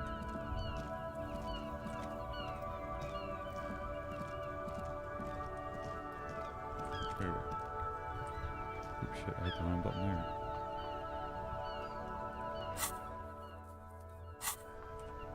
The fuck did I get this up there?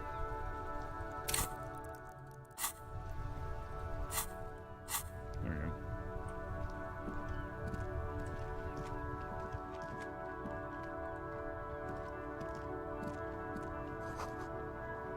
Cute.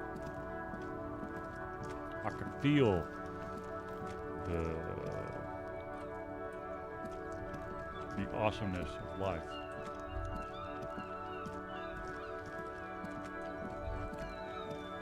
Oh well, what do we have here?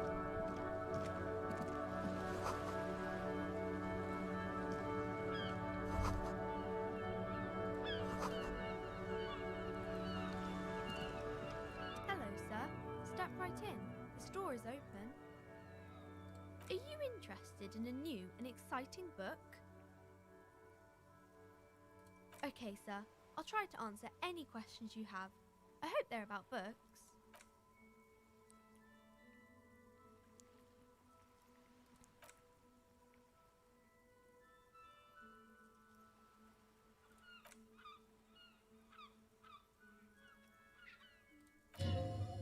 A sudden gush of wind turns the pages of the books on the counter. She covers her face, smiling, but she's cold.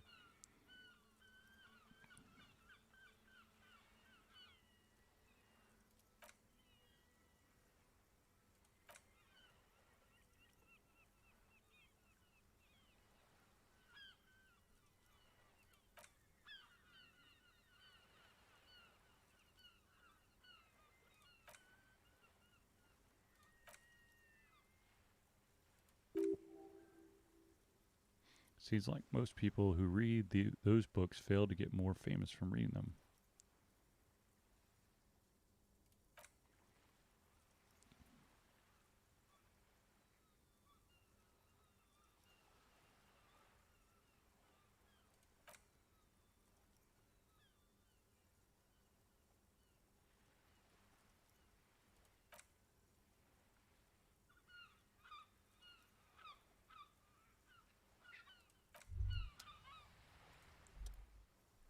As you turn, a bright light catches your eye, making you squint. Where's it coming from? From a distant sunset, a stage light, flash photography, nowhere in particular.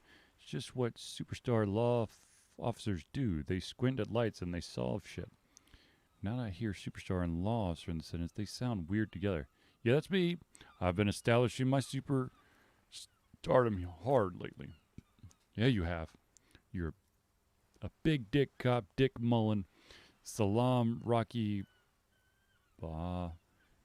badass on the edge, disco cop. Time to recede into a ludicrous fantasy world. Here we go, camera. Here we go, cameras, light.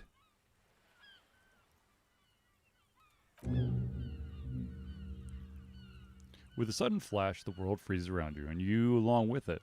In an iconic monochrome solution, a black silhouette against a rasterized orange world it's on.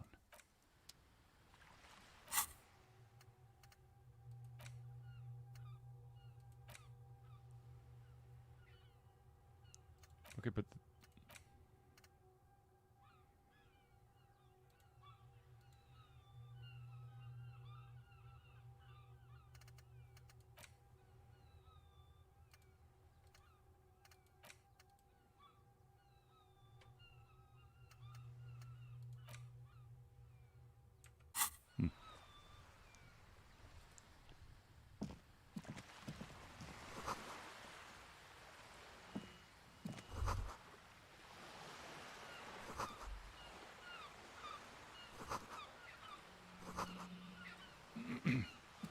Let's check out the bookstore.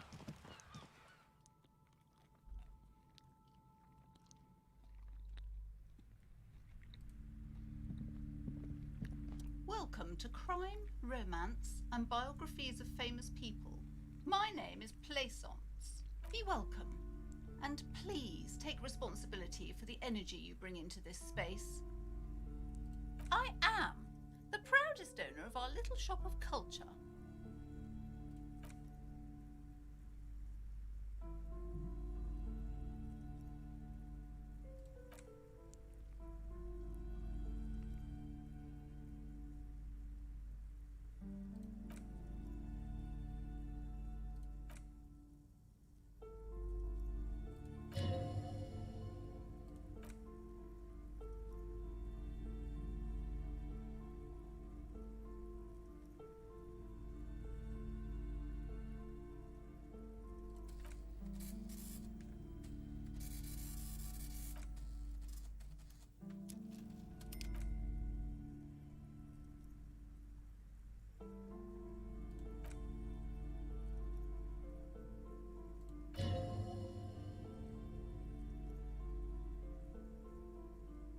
It's attempting to mentally direct you toward the shelves.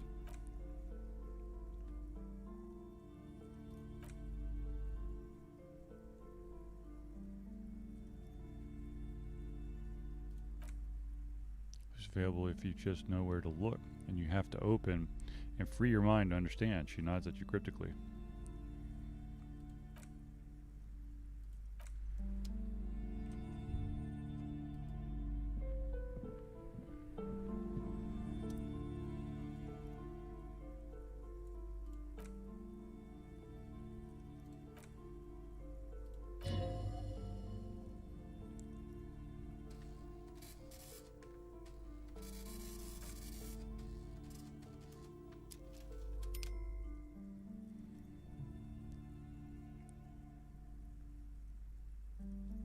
I don't feel as if I have any kids. Whoa. Yeah, well.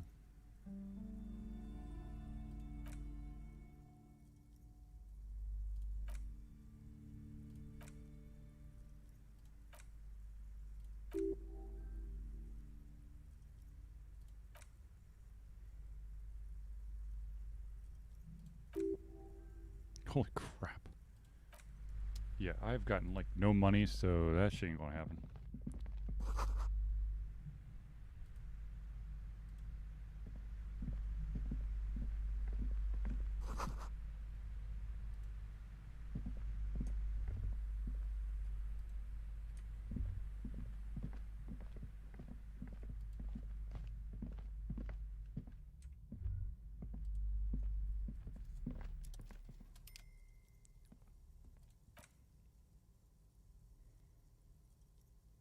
Oh no, not Dick Bones.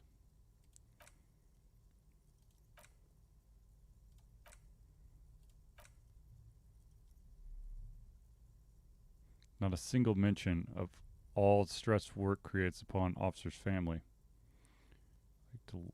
Like a list of the books found on the yeah, sure. You see Dick Mullen on the job. Get me Dick. Get me Mullen.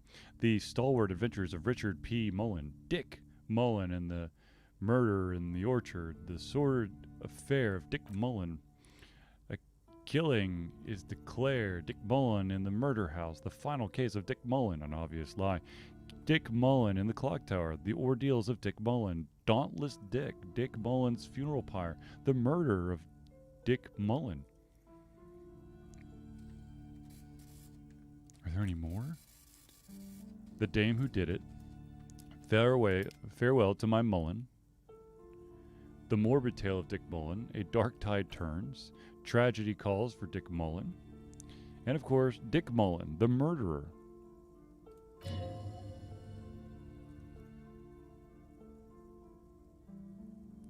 After all this, you still haven't found the answer to one question that matters. Who is Dick Mullen?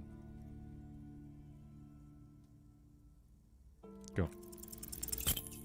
Damn it. That hurt.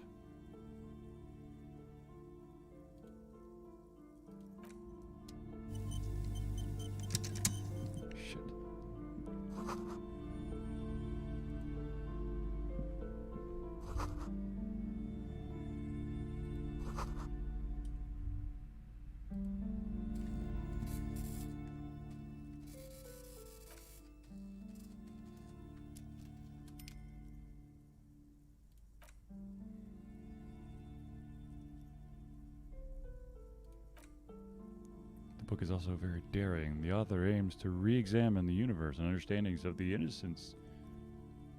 innocentic system, creating a fresh vantage point and a shift in tired order of things.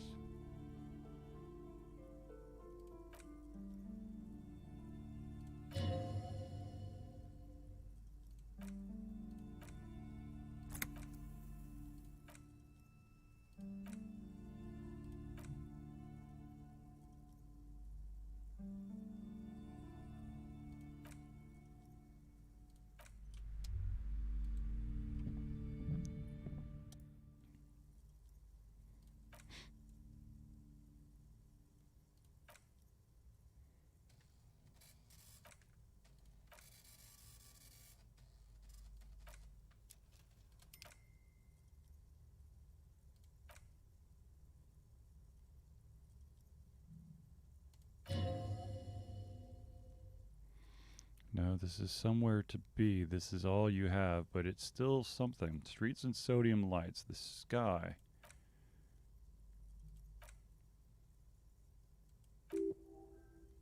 Disintegrating into mathematics. In the northeast, a dust mite stands on the north coast of Kalalu. In the bookstore, it's you.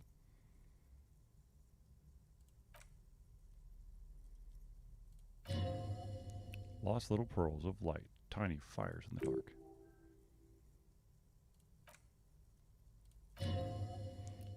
Connections to other worlds, worlds pass. You have little idea what they are, distant stars, gods, but looking at them makes you feel almost non-existent. Whatever they are, the Isolas are immeasurably large compared to you and very, very far away.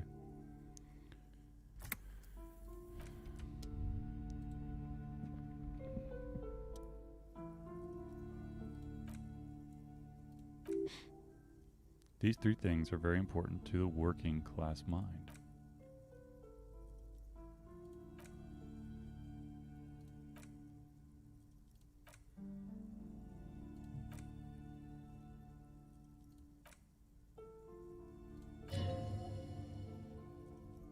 Here we go. Come on, baby.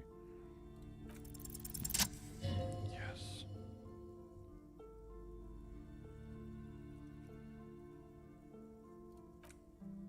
Suddenly, as if out of nowhere, a small green book becomes apparent. The title, it reads, Medicinal Purposes of the Pale.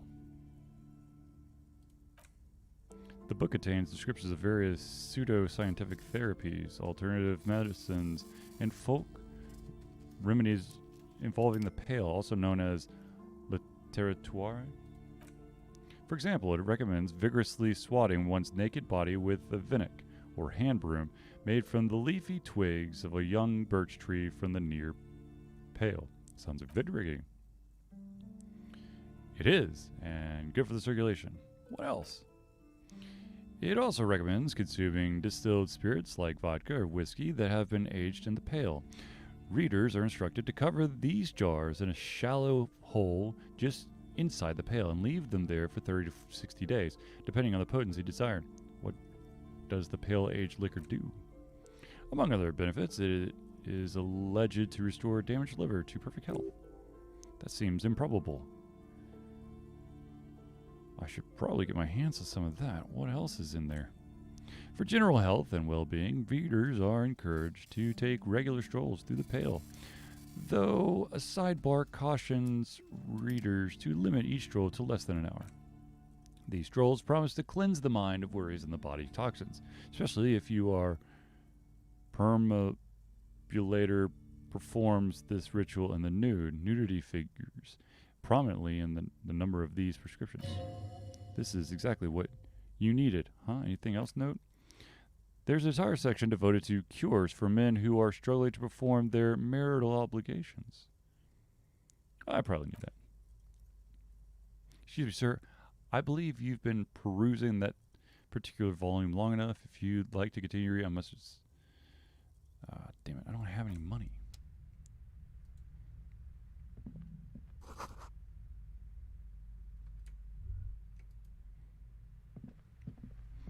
What do you mean you have no money?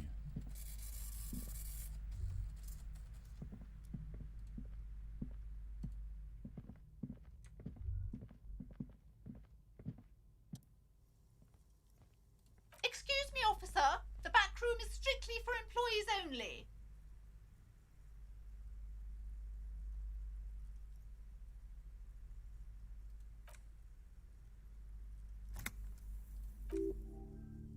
It's almost as if she's trying to put a spell on you, urging you to buy more books.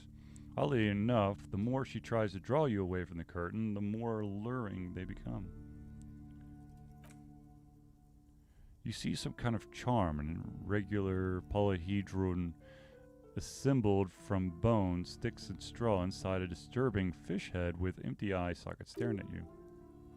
For the looks of this is a traditional Siamese ward meant to provide protection against ill luck, bad dreams, curses, and other supernatural scourges. Aside from poking at it suspiciously, there's nothing else to do with the fish head charm at this time. The curtain remains shut before you. Just as you're about to pull apart the curtains, the petrified voice of the shopkeeper owner cries out once more.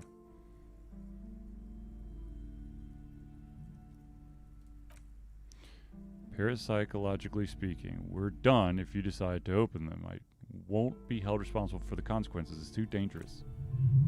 She looks away, mumbling, why is everyone always messing with the curtains? Why can't they just buy books like normal people?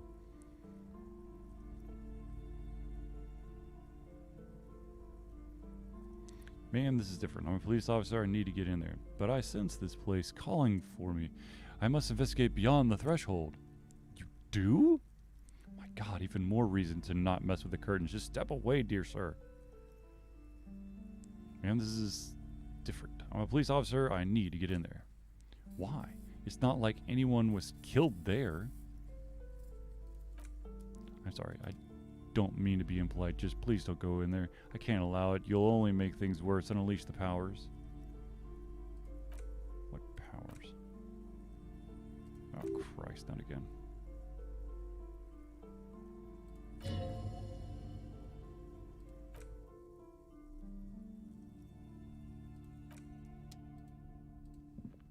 All right, lady. Tell me about these curtains. Hello again, esteemed officer, and welcome to Crime, Romance, and Biographies of Famous People.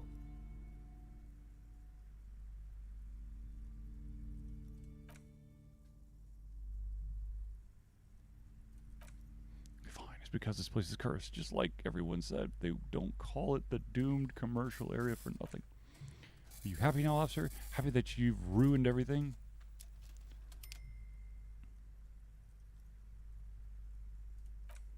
Yes, I've contacted numerous parapsychologists and even a pair of Siamese mediators. They provided me with the wards. The wards help to keep the doom at bay and protect us against the darkness that lies further in the building, even though now I fear it's not enough. Is your pendant part of the wards as well? Oh, this? No, it's special. Hymean amulet, best by the desert pygmy shamans with a shaman with a spell of compulsion, is to compel people to buy books.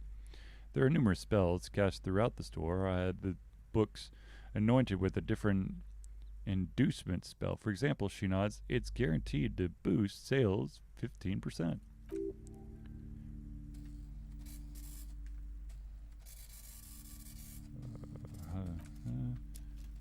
Curse is so much worse than you could imagine. Is a disease eating at every foundation. It's the curse of financial distress or ruin.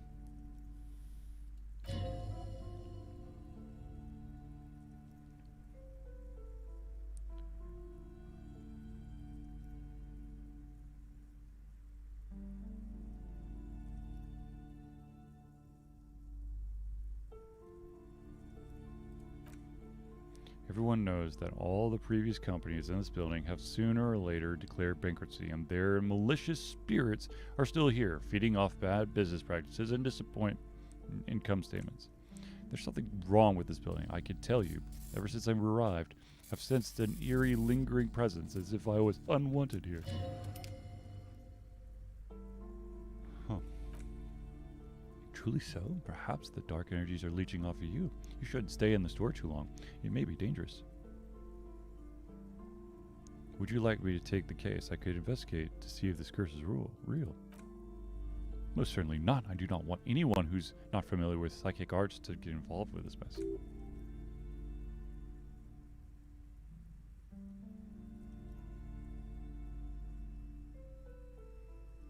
Do it. Fuck!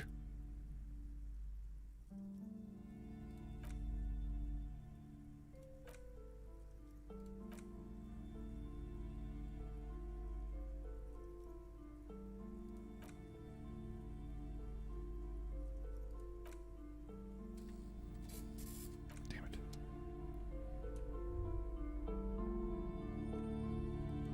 I'll be back, lady.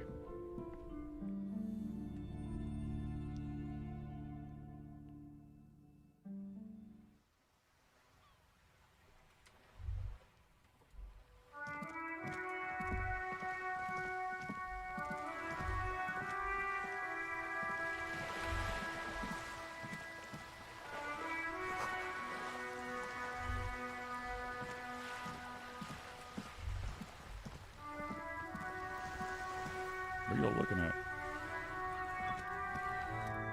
Have you no shame? Whining about your back every time you bring out the measuring tape? Honey, you're a man with a fork in a world of soup. Please, let's just try to enjoy the game, alright? I am trying to, but you keep breaking my concentration. You're old, I can see that. We're both old. Now, stop grabbing your ass like it's a girl. Damn.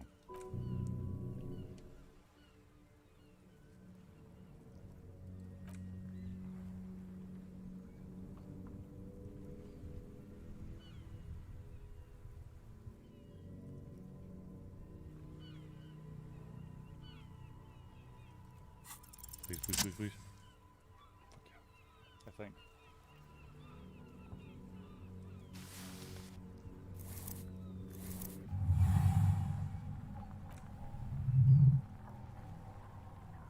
You're immediately surprised by the ball's lack of weight. No matter, you'll make it work. Feel the ball. The cold metal ball is surprisingly smooth against your neck. It has a pattern to it, probably a sponsored ball. Yours would only be covered with bumps of learning and scars of victory. A chilly breeze ruffles your hair as you stand there, feet firmly planted all sound, smells, even the wind. Everything fades until the only thing left is the union of man and ball. An embodiment of pure motion, a fine tool, turn, locomotor running at maximum efficiency.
Okay,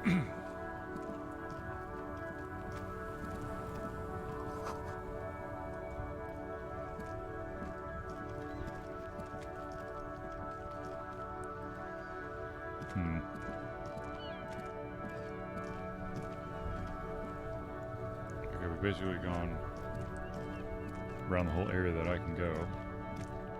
So let's see if we can get that key.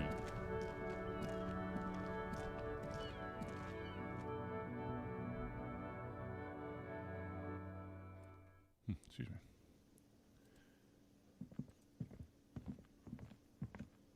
Hello again, sweetie. I see you met up with your colleague.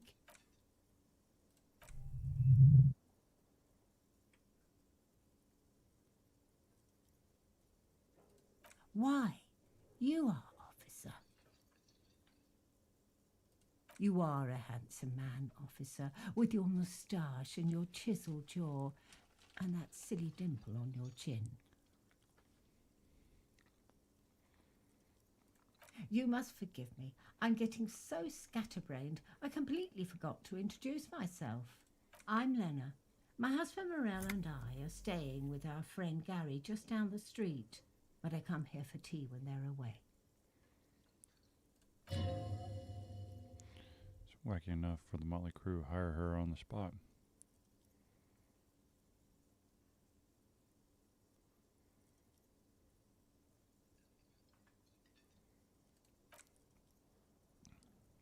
Yes, officer, you look rather dazed, like a stunned fox, but surely things can't be that bad.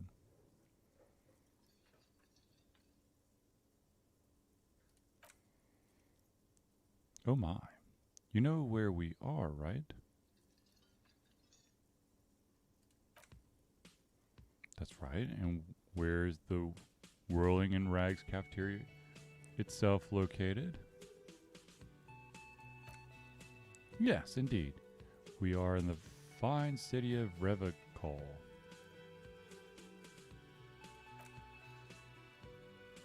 How would I ever even begin to tell you? Revachol is the most beautiful city in the world. We're fortunate to be here, you and I. I have seen very many other cities personally, but everyone says so. It's a rare jewel. The city used to rule the world, though it has seen better days. Speaking of history, you know what year it is, yes?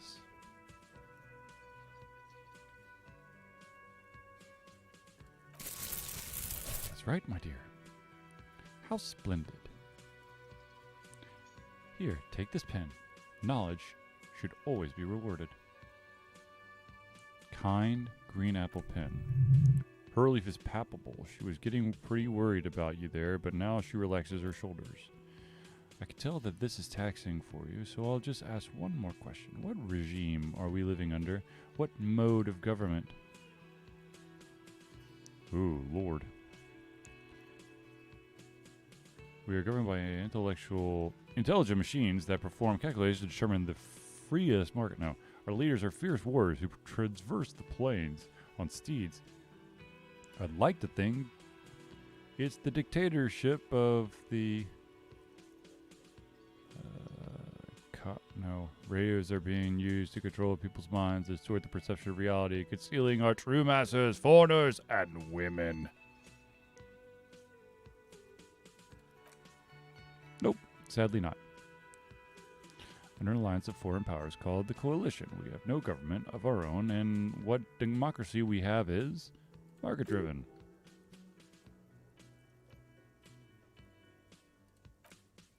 Oh dear. And you were doing so well. There aren't any cops in Revachol. Not in the traditional sense. The status of law enforcer has been a complicated matter since the revolution. But we should stop for today, sweetie. You look like you need a break. Besides, I'm not the best person to explain the big things to anyone. She's scared now. She's realizing you really are brain damage. So how did I do? You were doing quite well up till the end. It does look like you're having trouble remembering things, history, and places. Remembering reality and the word is very odd. But maybe a fresh set of eyes is what this world needs, and while I'm no doctor, such bouts of amnesia are often temporary, so I wouldn't worry too much. She means that sincerely, worrying won't do you any good. Someone more educated in sweeping matters? Maybe you should ask. No, I'm not an encyclopedia. I won't be a guide either. I'm a detective. Of course. Then I don't know someone rich maybe. Wealthy people are educated, though I don't know where you would find a wealthy person in Martinez.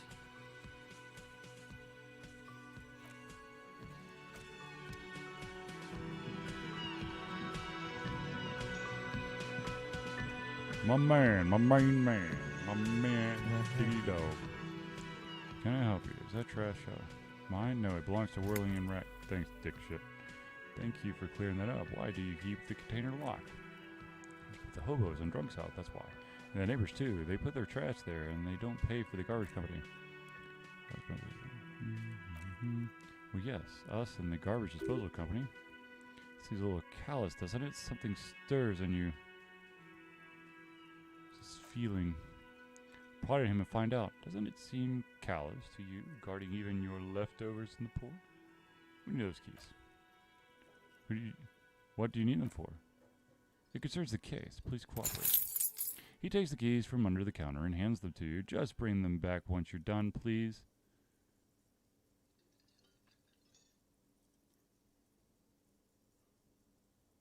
I talked to Sylvie. She left because of me, not you. Wait, what? But what about the bird? Yes, the bird. I found it lying on the floor with a broken wing this morning. She didn't break it. I did. I threw it against the wall. You broke the squaw? I assure you it was him. It's as if he can't decide whether to be angry or relieved that it was you again. Why on earth did you have to break the squaw? It's a mystery. I can't believe it. I was so sure it was Sylvie. Even worse, I thought she was trying to send me a message, symbol of hope and all. A tender type of hope. Something stirs in you. Perhaps this is why you broke it. All right. Did she say anything else? About me, you know. Did she say anything about me? She said she was flattered. It was just a bad timing. Really? I should give her a call then. Yeah.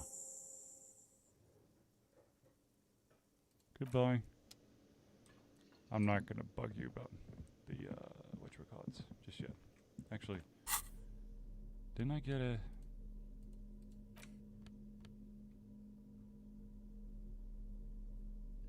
Is there anything that this can? Have we figured out how the hell to have two shoes on? Damn it. Where's this? Okay, done. Well, shit.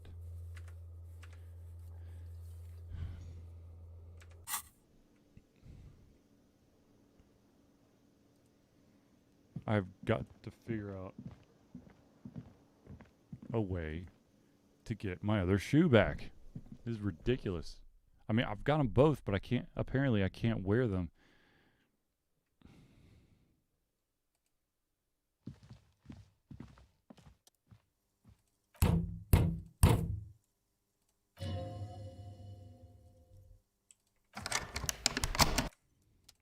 Fine.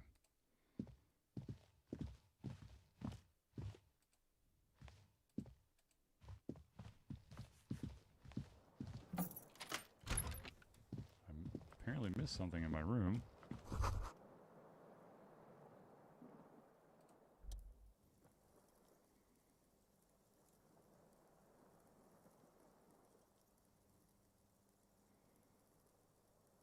This is where the magic happens.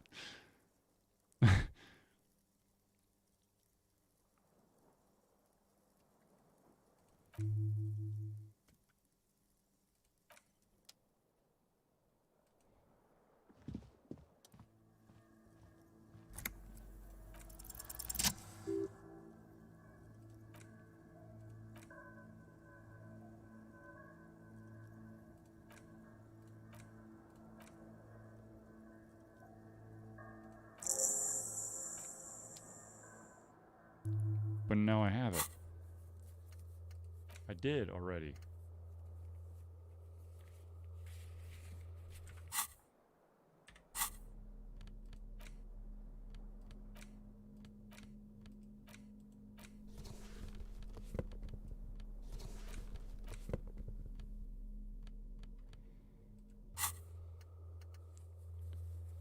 Seems like the green stage you should find. I have it though.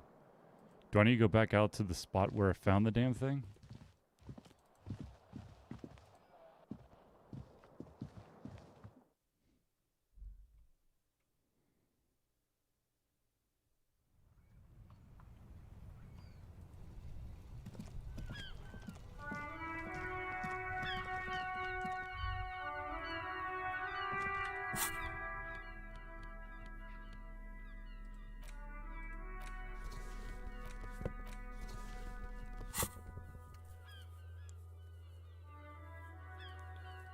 How the hell do I unite the freaking things?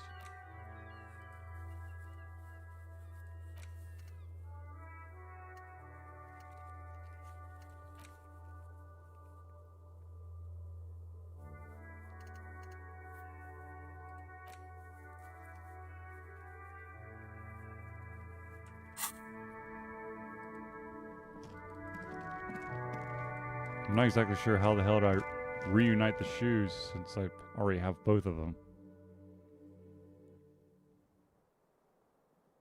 Can I drop the shoe? Is that allowed? I don't know.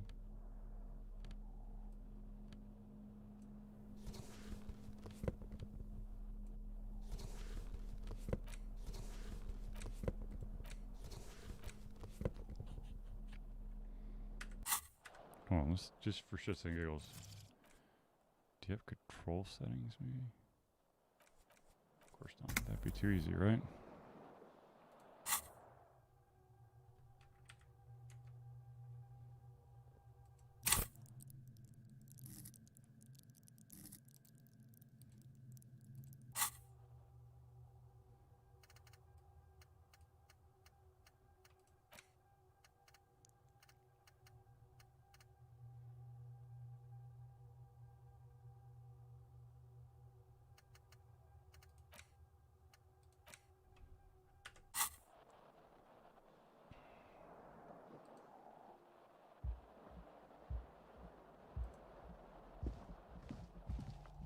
Wait, hold on.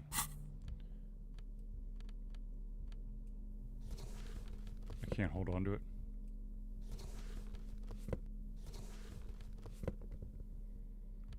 Damn it. Well, apparently I'm destined just to walk around with one shoe on.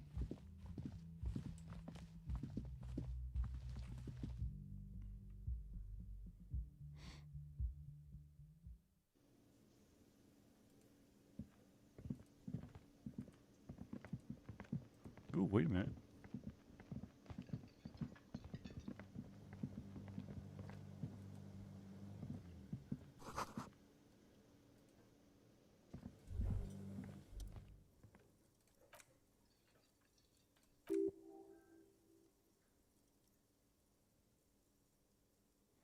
Okay, it's definitely not his name. Whatever you do, please don't call him Gorsi Kobek. Please, it's not funny.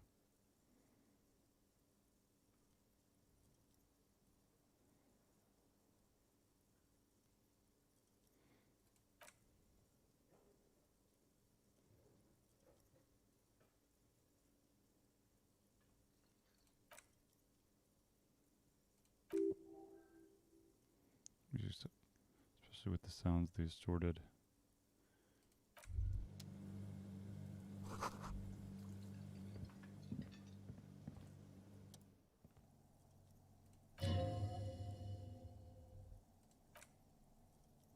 Dude, this is the door to the back of the kitchen. Why do you care where it goes?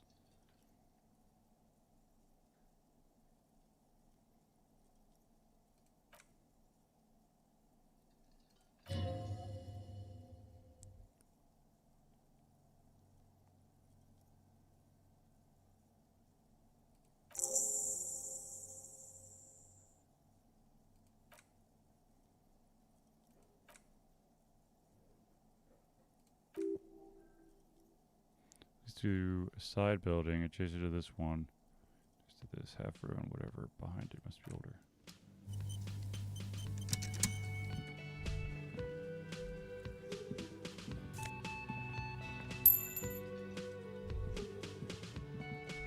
I just don't want to make money.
Milk, an egg rest with one broken egg in it, some pasta wrappers, picking up a soggy package somehow feels familiar. A box falls into pieces at your hands. There's a plastic pasta thing, which however, among the threadbare kitchen towels, something catches your eyes. A pair of denim trousers.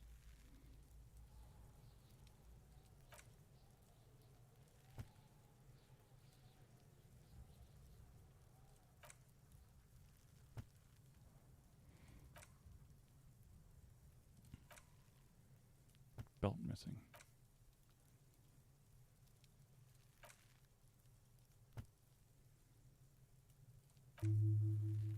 Military type. Anything else?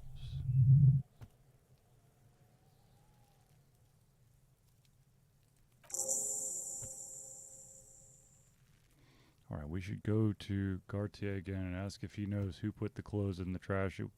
Simple as someone from the hostel cleaning the yard, or that one. I'd advise against confronting that force.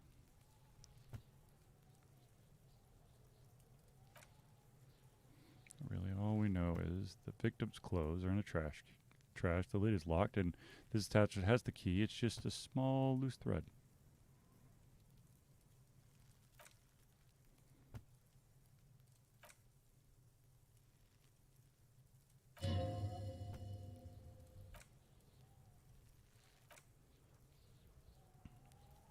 Like the corner of something. Damaged ledger, something larger, a clipboard, a blue plastic clipboard with moist papers hanging from it. They look badly damaged, but you could still make out forms and notes written in a man's handwriting. Is that your? I don't know what this is. It is, look. Plastic has the RCM street grid on it. You've even got an autopsy form in there. If you don't mind me asking, how could you have let your paperwork end up in the trash?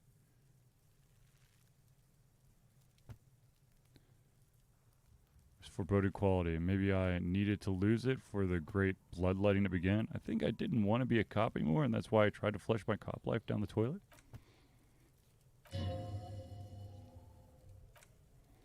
Like, we found it. You should take stock of what remains just to be sure some has not made it into the hands of RCM's adversaries, organized crime and the like. There might have been police secrets in those notes. It would also not hurt to start taking notes on the case. Now, tell me what your eagle eyes see, or are we finished?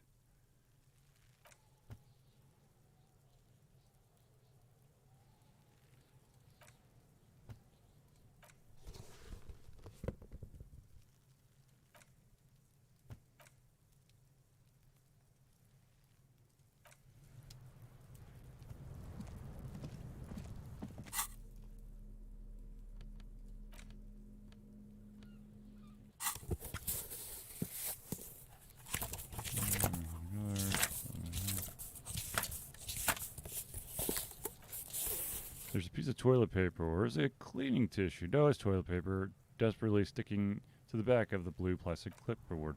It's a metaphor for you. Below the pathetic stare, do not look into its blue heart.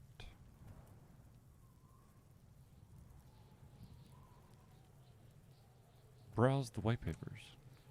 Not exactly white, they're yellowed in patches by sunlight and alcohol and covered in a dense blue handwriting. Ink escapes into watercolored pages, reaching its tendrils across the entire pages. The paper itself is checked with faint red lines forming short paragraphs. Once in a while, there are a red stamp that exclaims, "Case files, commit to paper." The case files themselves are plenty. You count more than 100 sodden, crumpled up, earmarked pages falling apart in your hands. They appear to be sufficiently organized, extremely dense, if mostly illegible. What is in there? What are they about? Work, strife, poverty, the Jamrock Quarter. These are handwritten logs of investigations dating back to January 51 this year. The exact number is hard to estimate due to the missing pages and an odd naming convention, but there are at least 20, maybe 30 cases undertaken, not completed, mind you. It's the middle of March. You have attempted 2 cases a week on average. There was mention of a... Count the pages I have to open up. Is there room? There is, for precisely one more. 15 pages near the end remain untouched by the damage. The checkered grid forms a structure of passages breaking the case into subtasks to accomplish.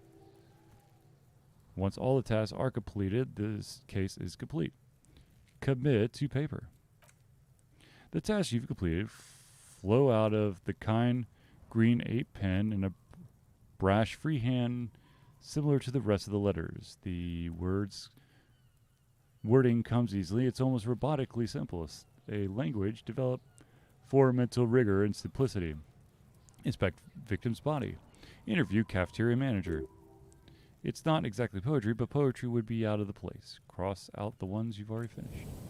A satisfied slash sound across the paper. You're done, it seems to say, and you. Things be done. The composition of reality. This is extremely useful tool for the detective of the citizens militia. Now all that remains is the name of the case. Lieutenant, have you by chance named our case? No, actually. Any ideas? Shit on a stick. The Furies are at home in the mirror. The setting sun. Shit on a stick. We'll do the Hanged Man. Great, that's great. That's actually what I was thinking too. The Hanged Man. Good, strong name. We have a very good name for the case now. He flips pages. I'm going to start calling it the Hanged Man. It's good to sort out. Yes, it appears you employed a, shall we say, robust yet literary system. Each investigation has its case number written on the margins, yet still more tellingly, most are accompanied by a name. A title, one might say even, one in that draws inspiration from Snoop, fiction, and Vesperian cop show staples.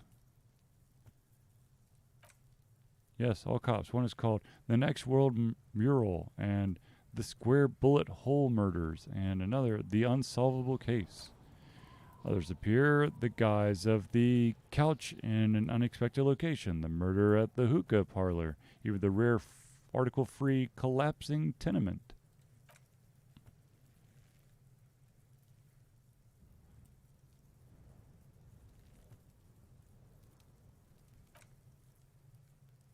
Two complex cases do undertake a lot. Yeah, really have to push yourself. It would.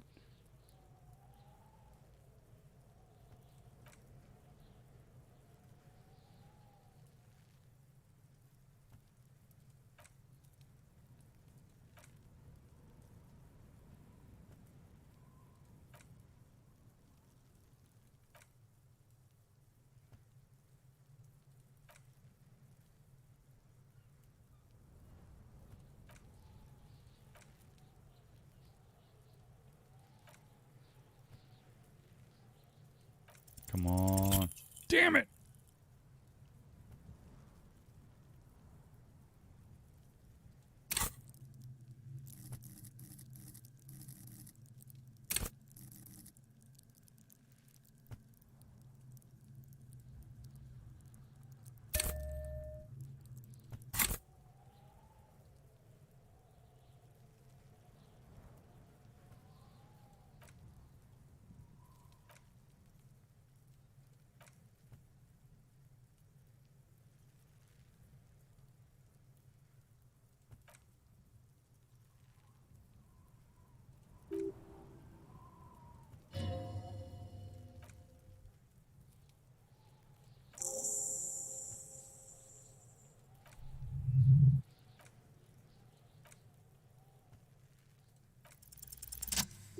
Fuck yeah.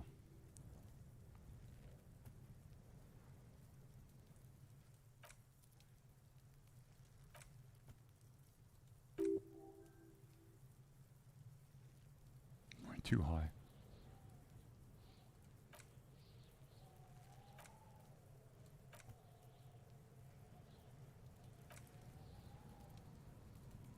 Damn it.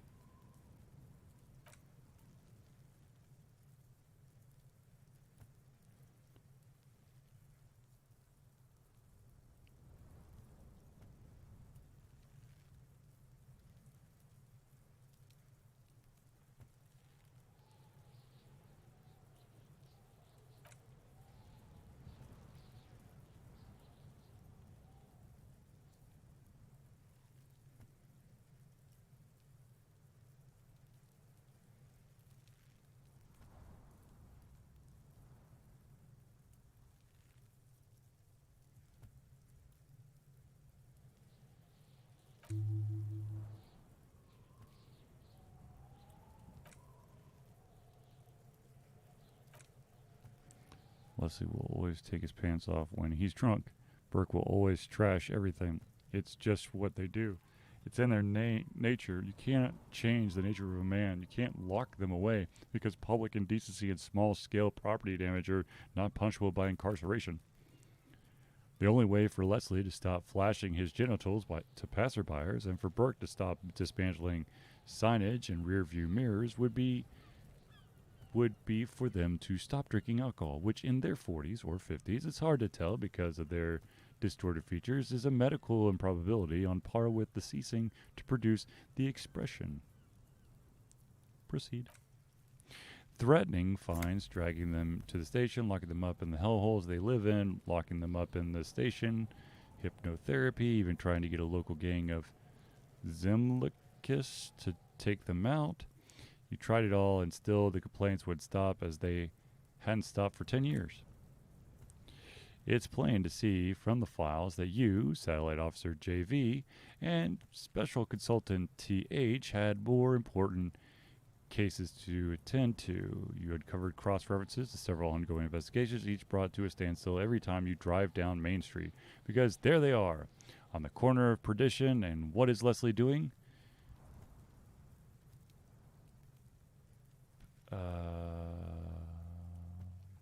Yep. Public indecency. Good. You're learning. The files are to be trusted. That's all there is to it. That and Burke breaking things. And the fact that they're both drunk. And then again, so are you. The case becomes considerably less comic one day when Burke takes a swing at your leisure. He must have it confused with the property he likes to damage, but the joke's on him. You're drunk out of your mind on potent Pilsner. You slam the hardest plastic board in his face, then proceed to beat him unconscious with it. In the process, the ledger sustains damage. The compartment within, reserved for purple documents, is jammed shut. You stop your assault on the now unconscious Burke to open it, but are unable to do so. The officer began to cry, reports Leslie, who at this point is tending to Burke. He came at us, and I think he was trying to kill Burko. While trying to kill Burko, you slowly come around, and the Permable's compartment is open. They've smashed it open on poor Burko's kneecaps. The good news is Burke can't walk anymore. He can't get out of his apartment, an invalid with Burke to tend to. Leslie cuts back on the indecent exposure. Maybe he flashes his genitals to Burke, who knows, but both drunks are off the street. The complaint stopped. The unsolved case is solved. Which is also why the officer responsible escapes a disciplinary hearing. The end. Do you want to read another one? Yes. The Square Bullet Hole Murders.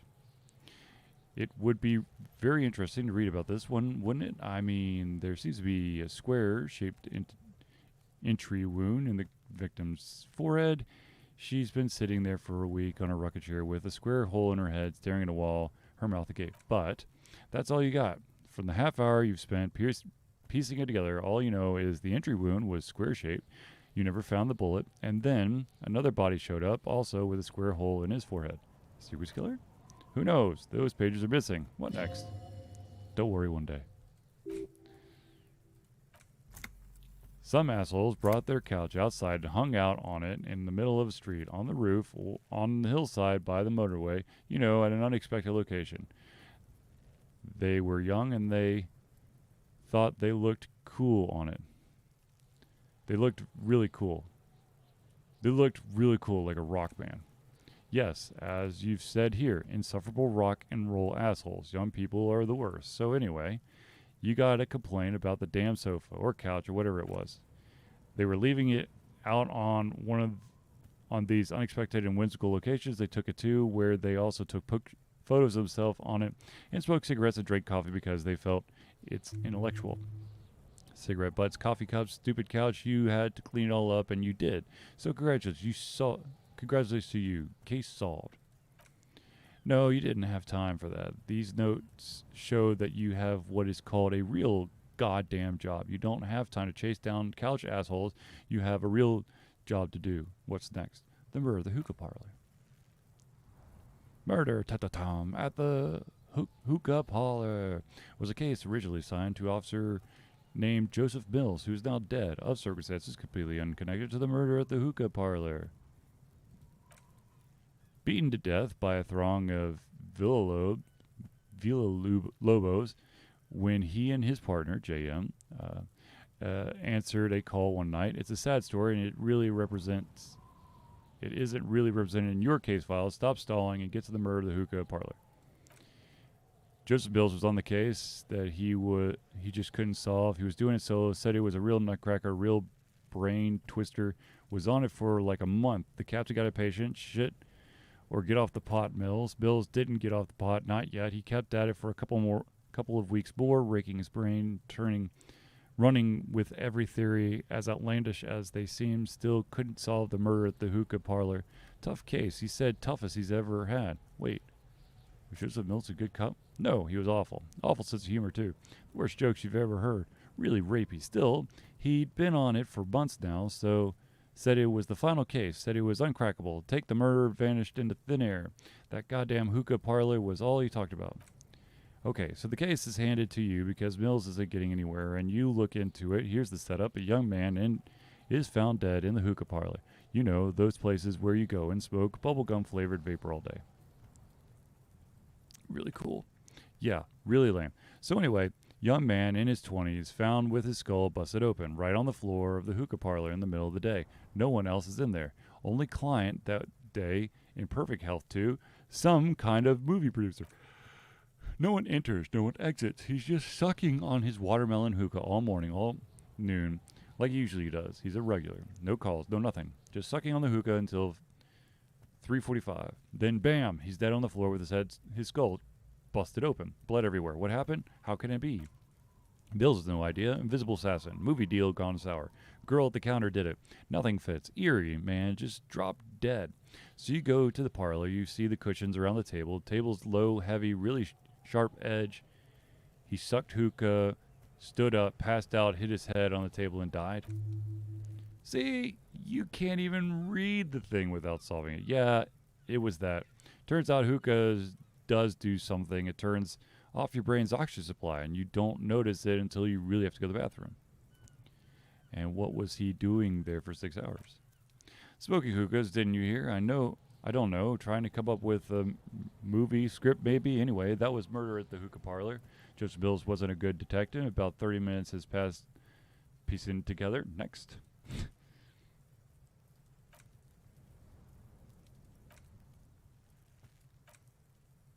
I did those. All covered in boxes like marching army forms. Then rip them from the binder and hand them out. Misconduct fines, station calls, and field autopsy reports. A dozen pages of thin copy paper. Age, sex, condition, internal organs. Misconduct fine.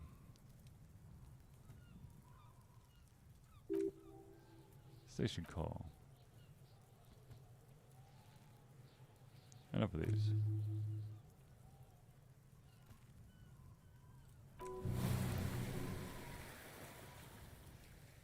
Yeah. Look at the clipboard.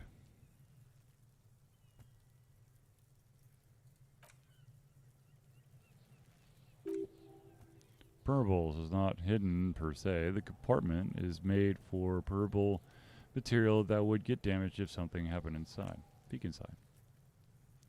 The plastic shimmers like lapis lazuli, but it is not see-through. You cannot see to its center. How would I open it?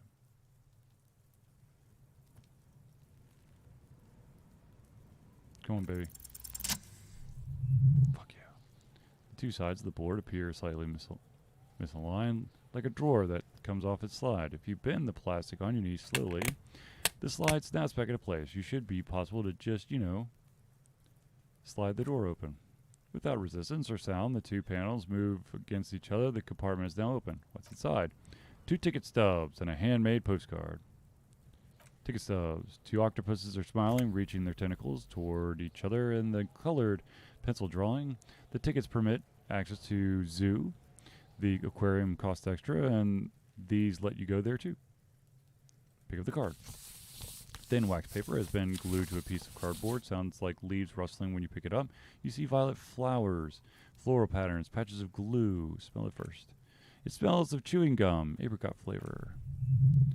A touch of cinnamon, the end of summer. You think the label says Tutti Frutti. Open it. Familiar handwriting lines the inside of the card, looped round letters in a woman's hand. A young woman in her 20s. There is care, effort, and a smile, you think. Although that is not something you can read from someone's handwriting. Harry, it begins. You're already reading. I wanted to write you a letter so you could read it when you wake up. Maybe it will make you happy. Throw it away, please. Keep reading. Your hand shakes, holding the card. Every morning when I step out and you're asleep behind me, I find a little piece of sadness in me. I carry it in my chest down Voyager Road. Every step I take, it grows. By the time I reach the fuel station, it has filled me entirely. I step on the light rail and look back. Sparks fall from the bow collector. I know it will be like this until late afternoon when I get off the 42 and walk back to you. Keep reading. You, every step I take will get lighter. It almost makes me run. Sometimes I do. I can't believe I met you. I can't believe the happiness I feel with you. You have a vast, vast soul, and I will always, always, always, always come back to it. Kisses, kisses, kisses. You feel the air sucked out of your lungs and the blood sucked out of your head. Everything around you gets dark. Small white dots appear. You feel the ledger slip out of your hand. No, no, no, no, no, no, no.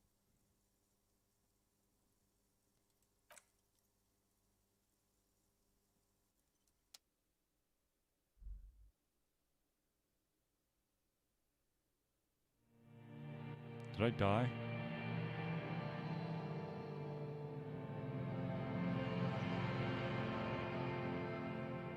Oh, I got the title page.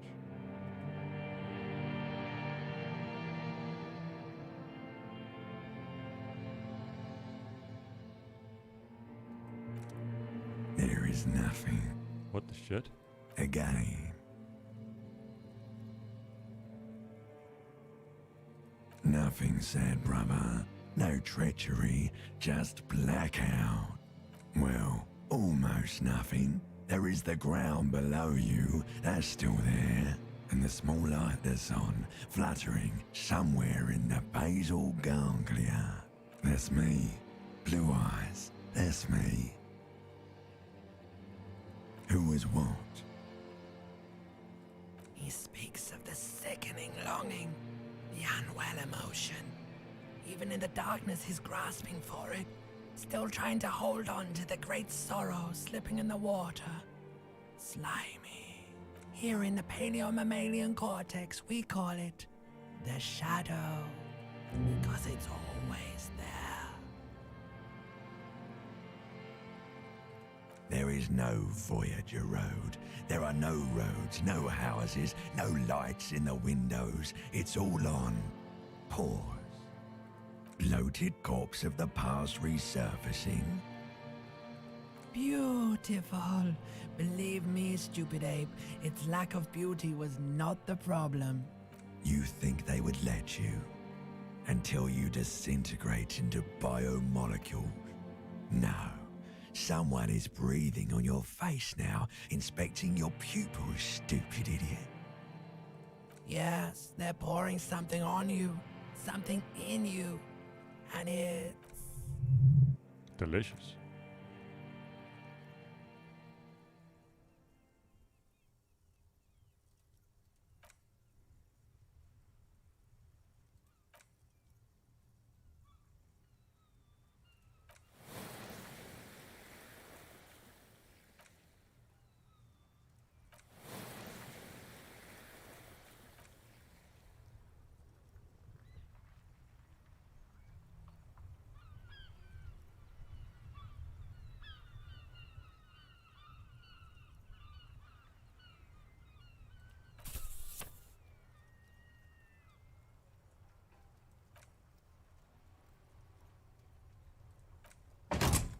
Let's do this.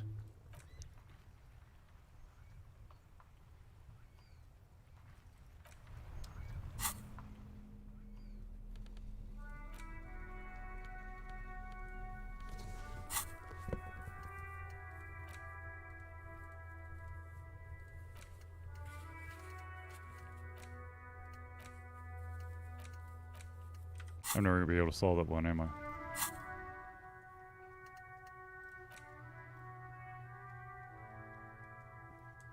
Alright. Time to save the game.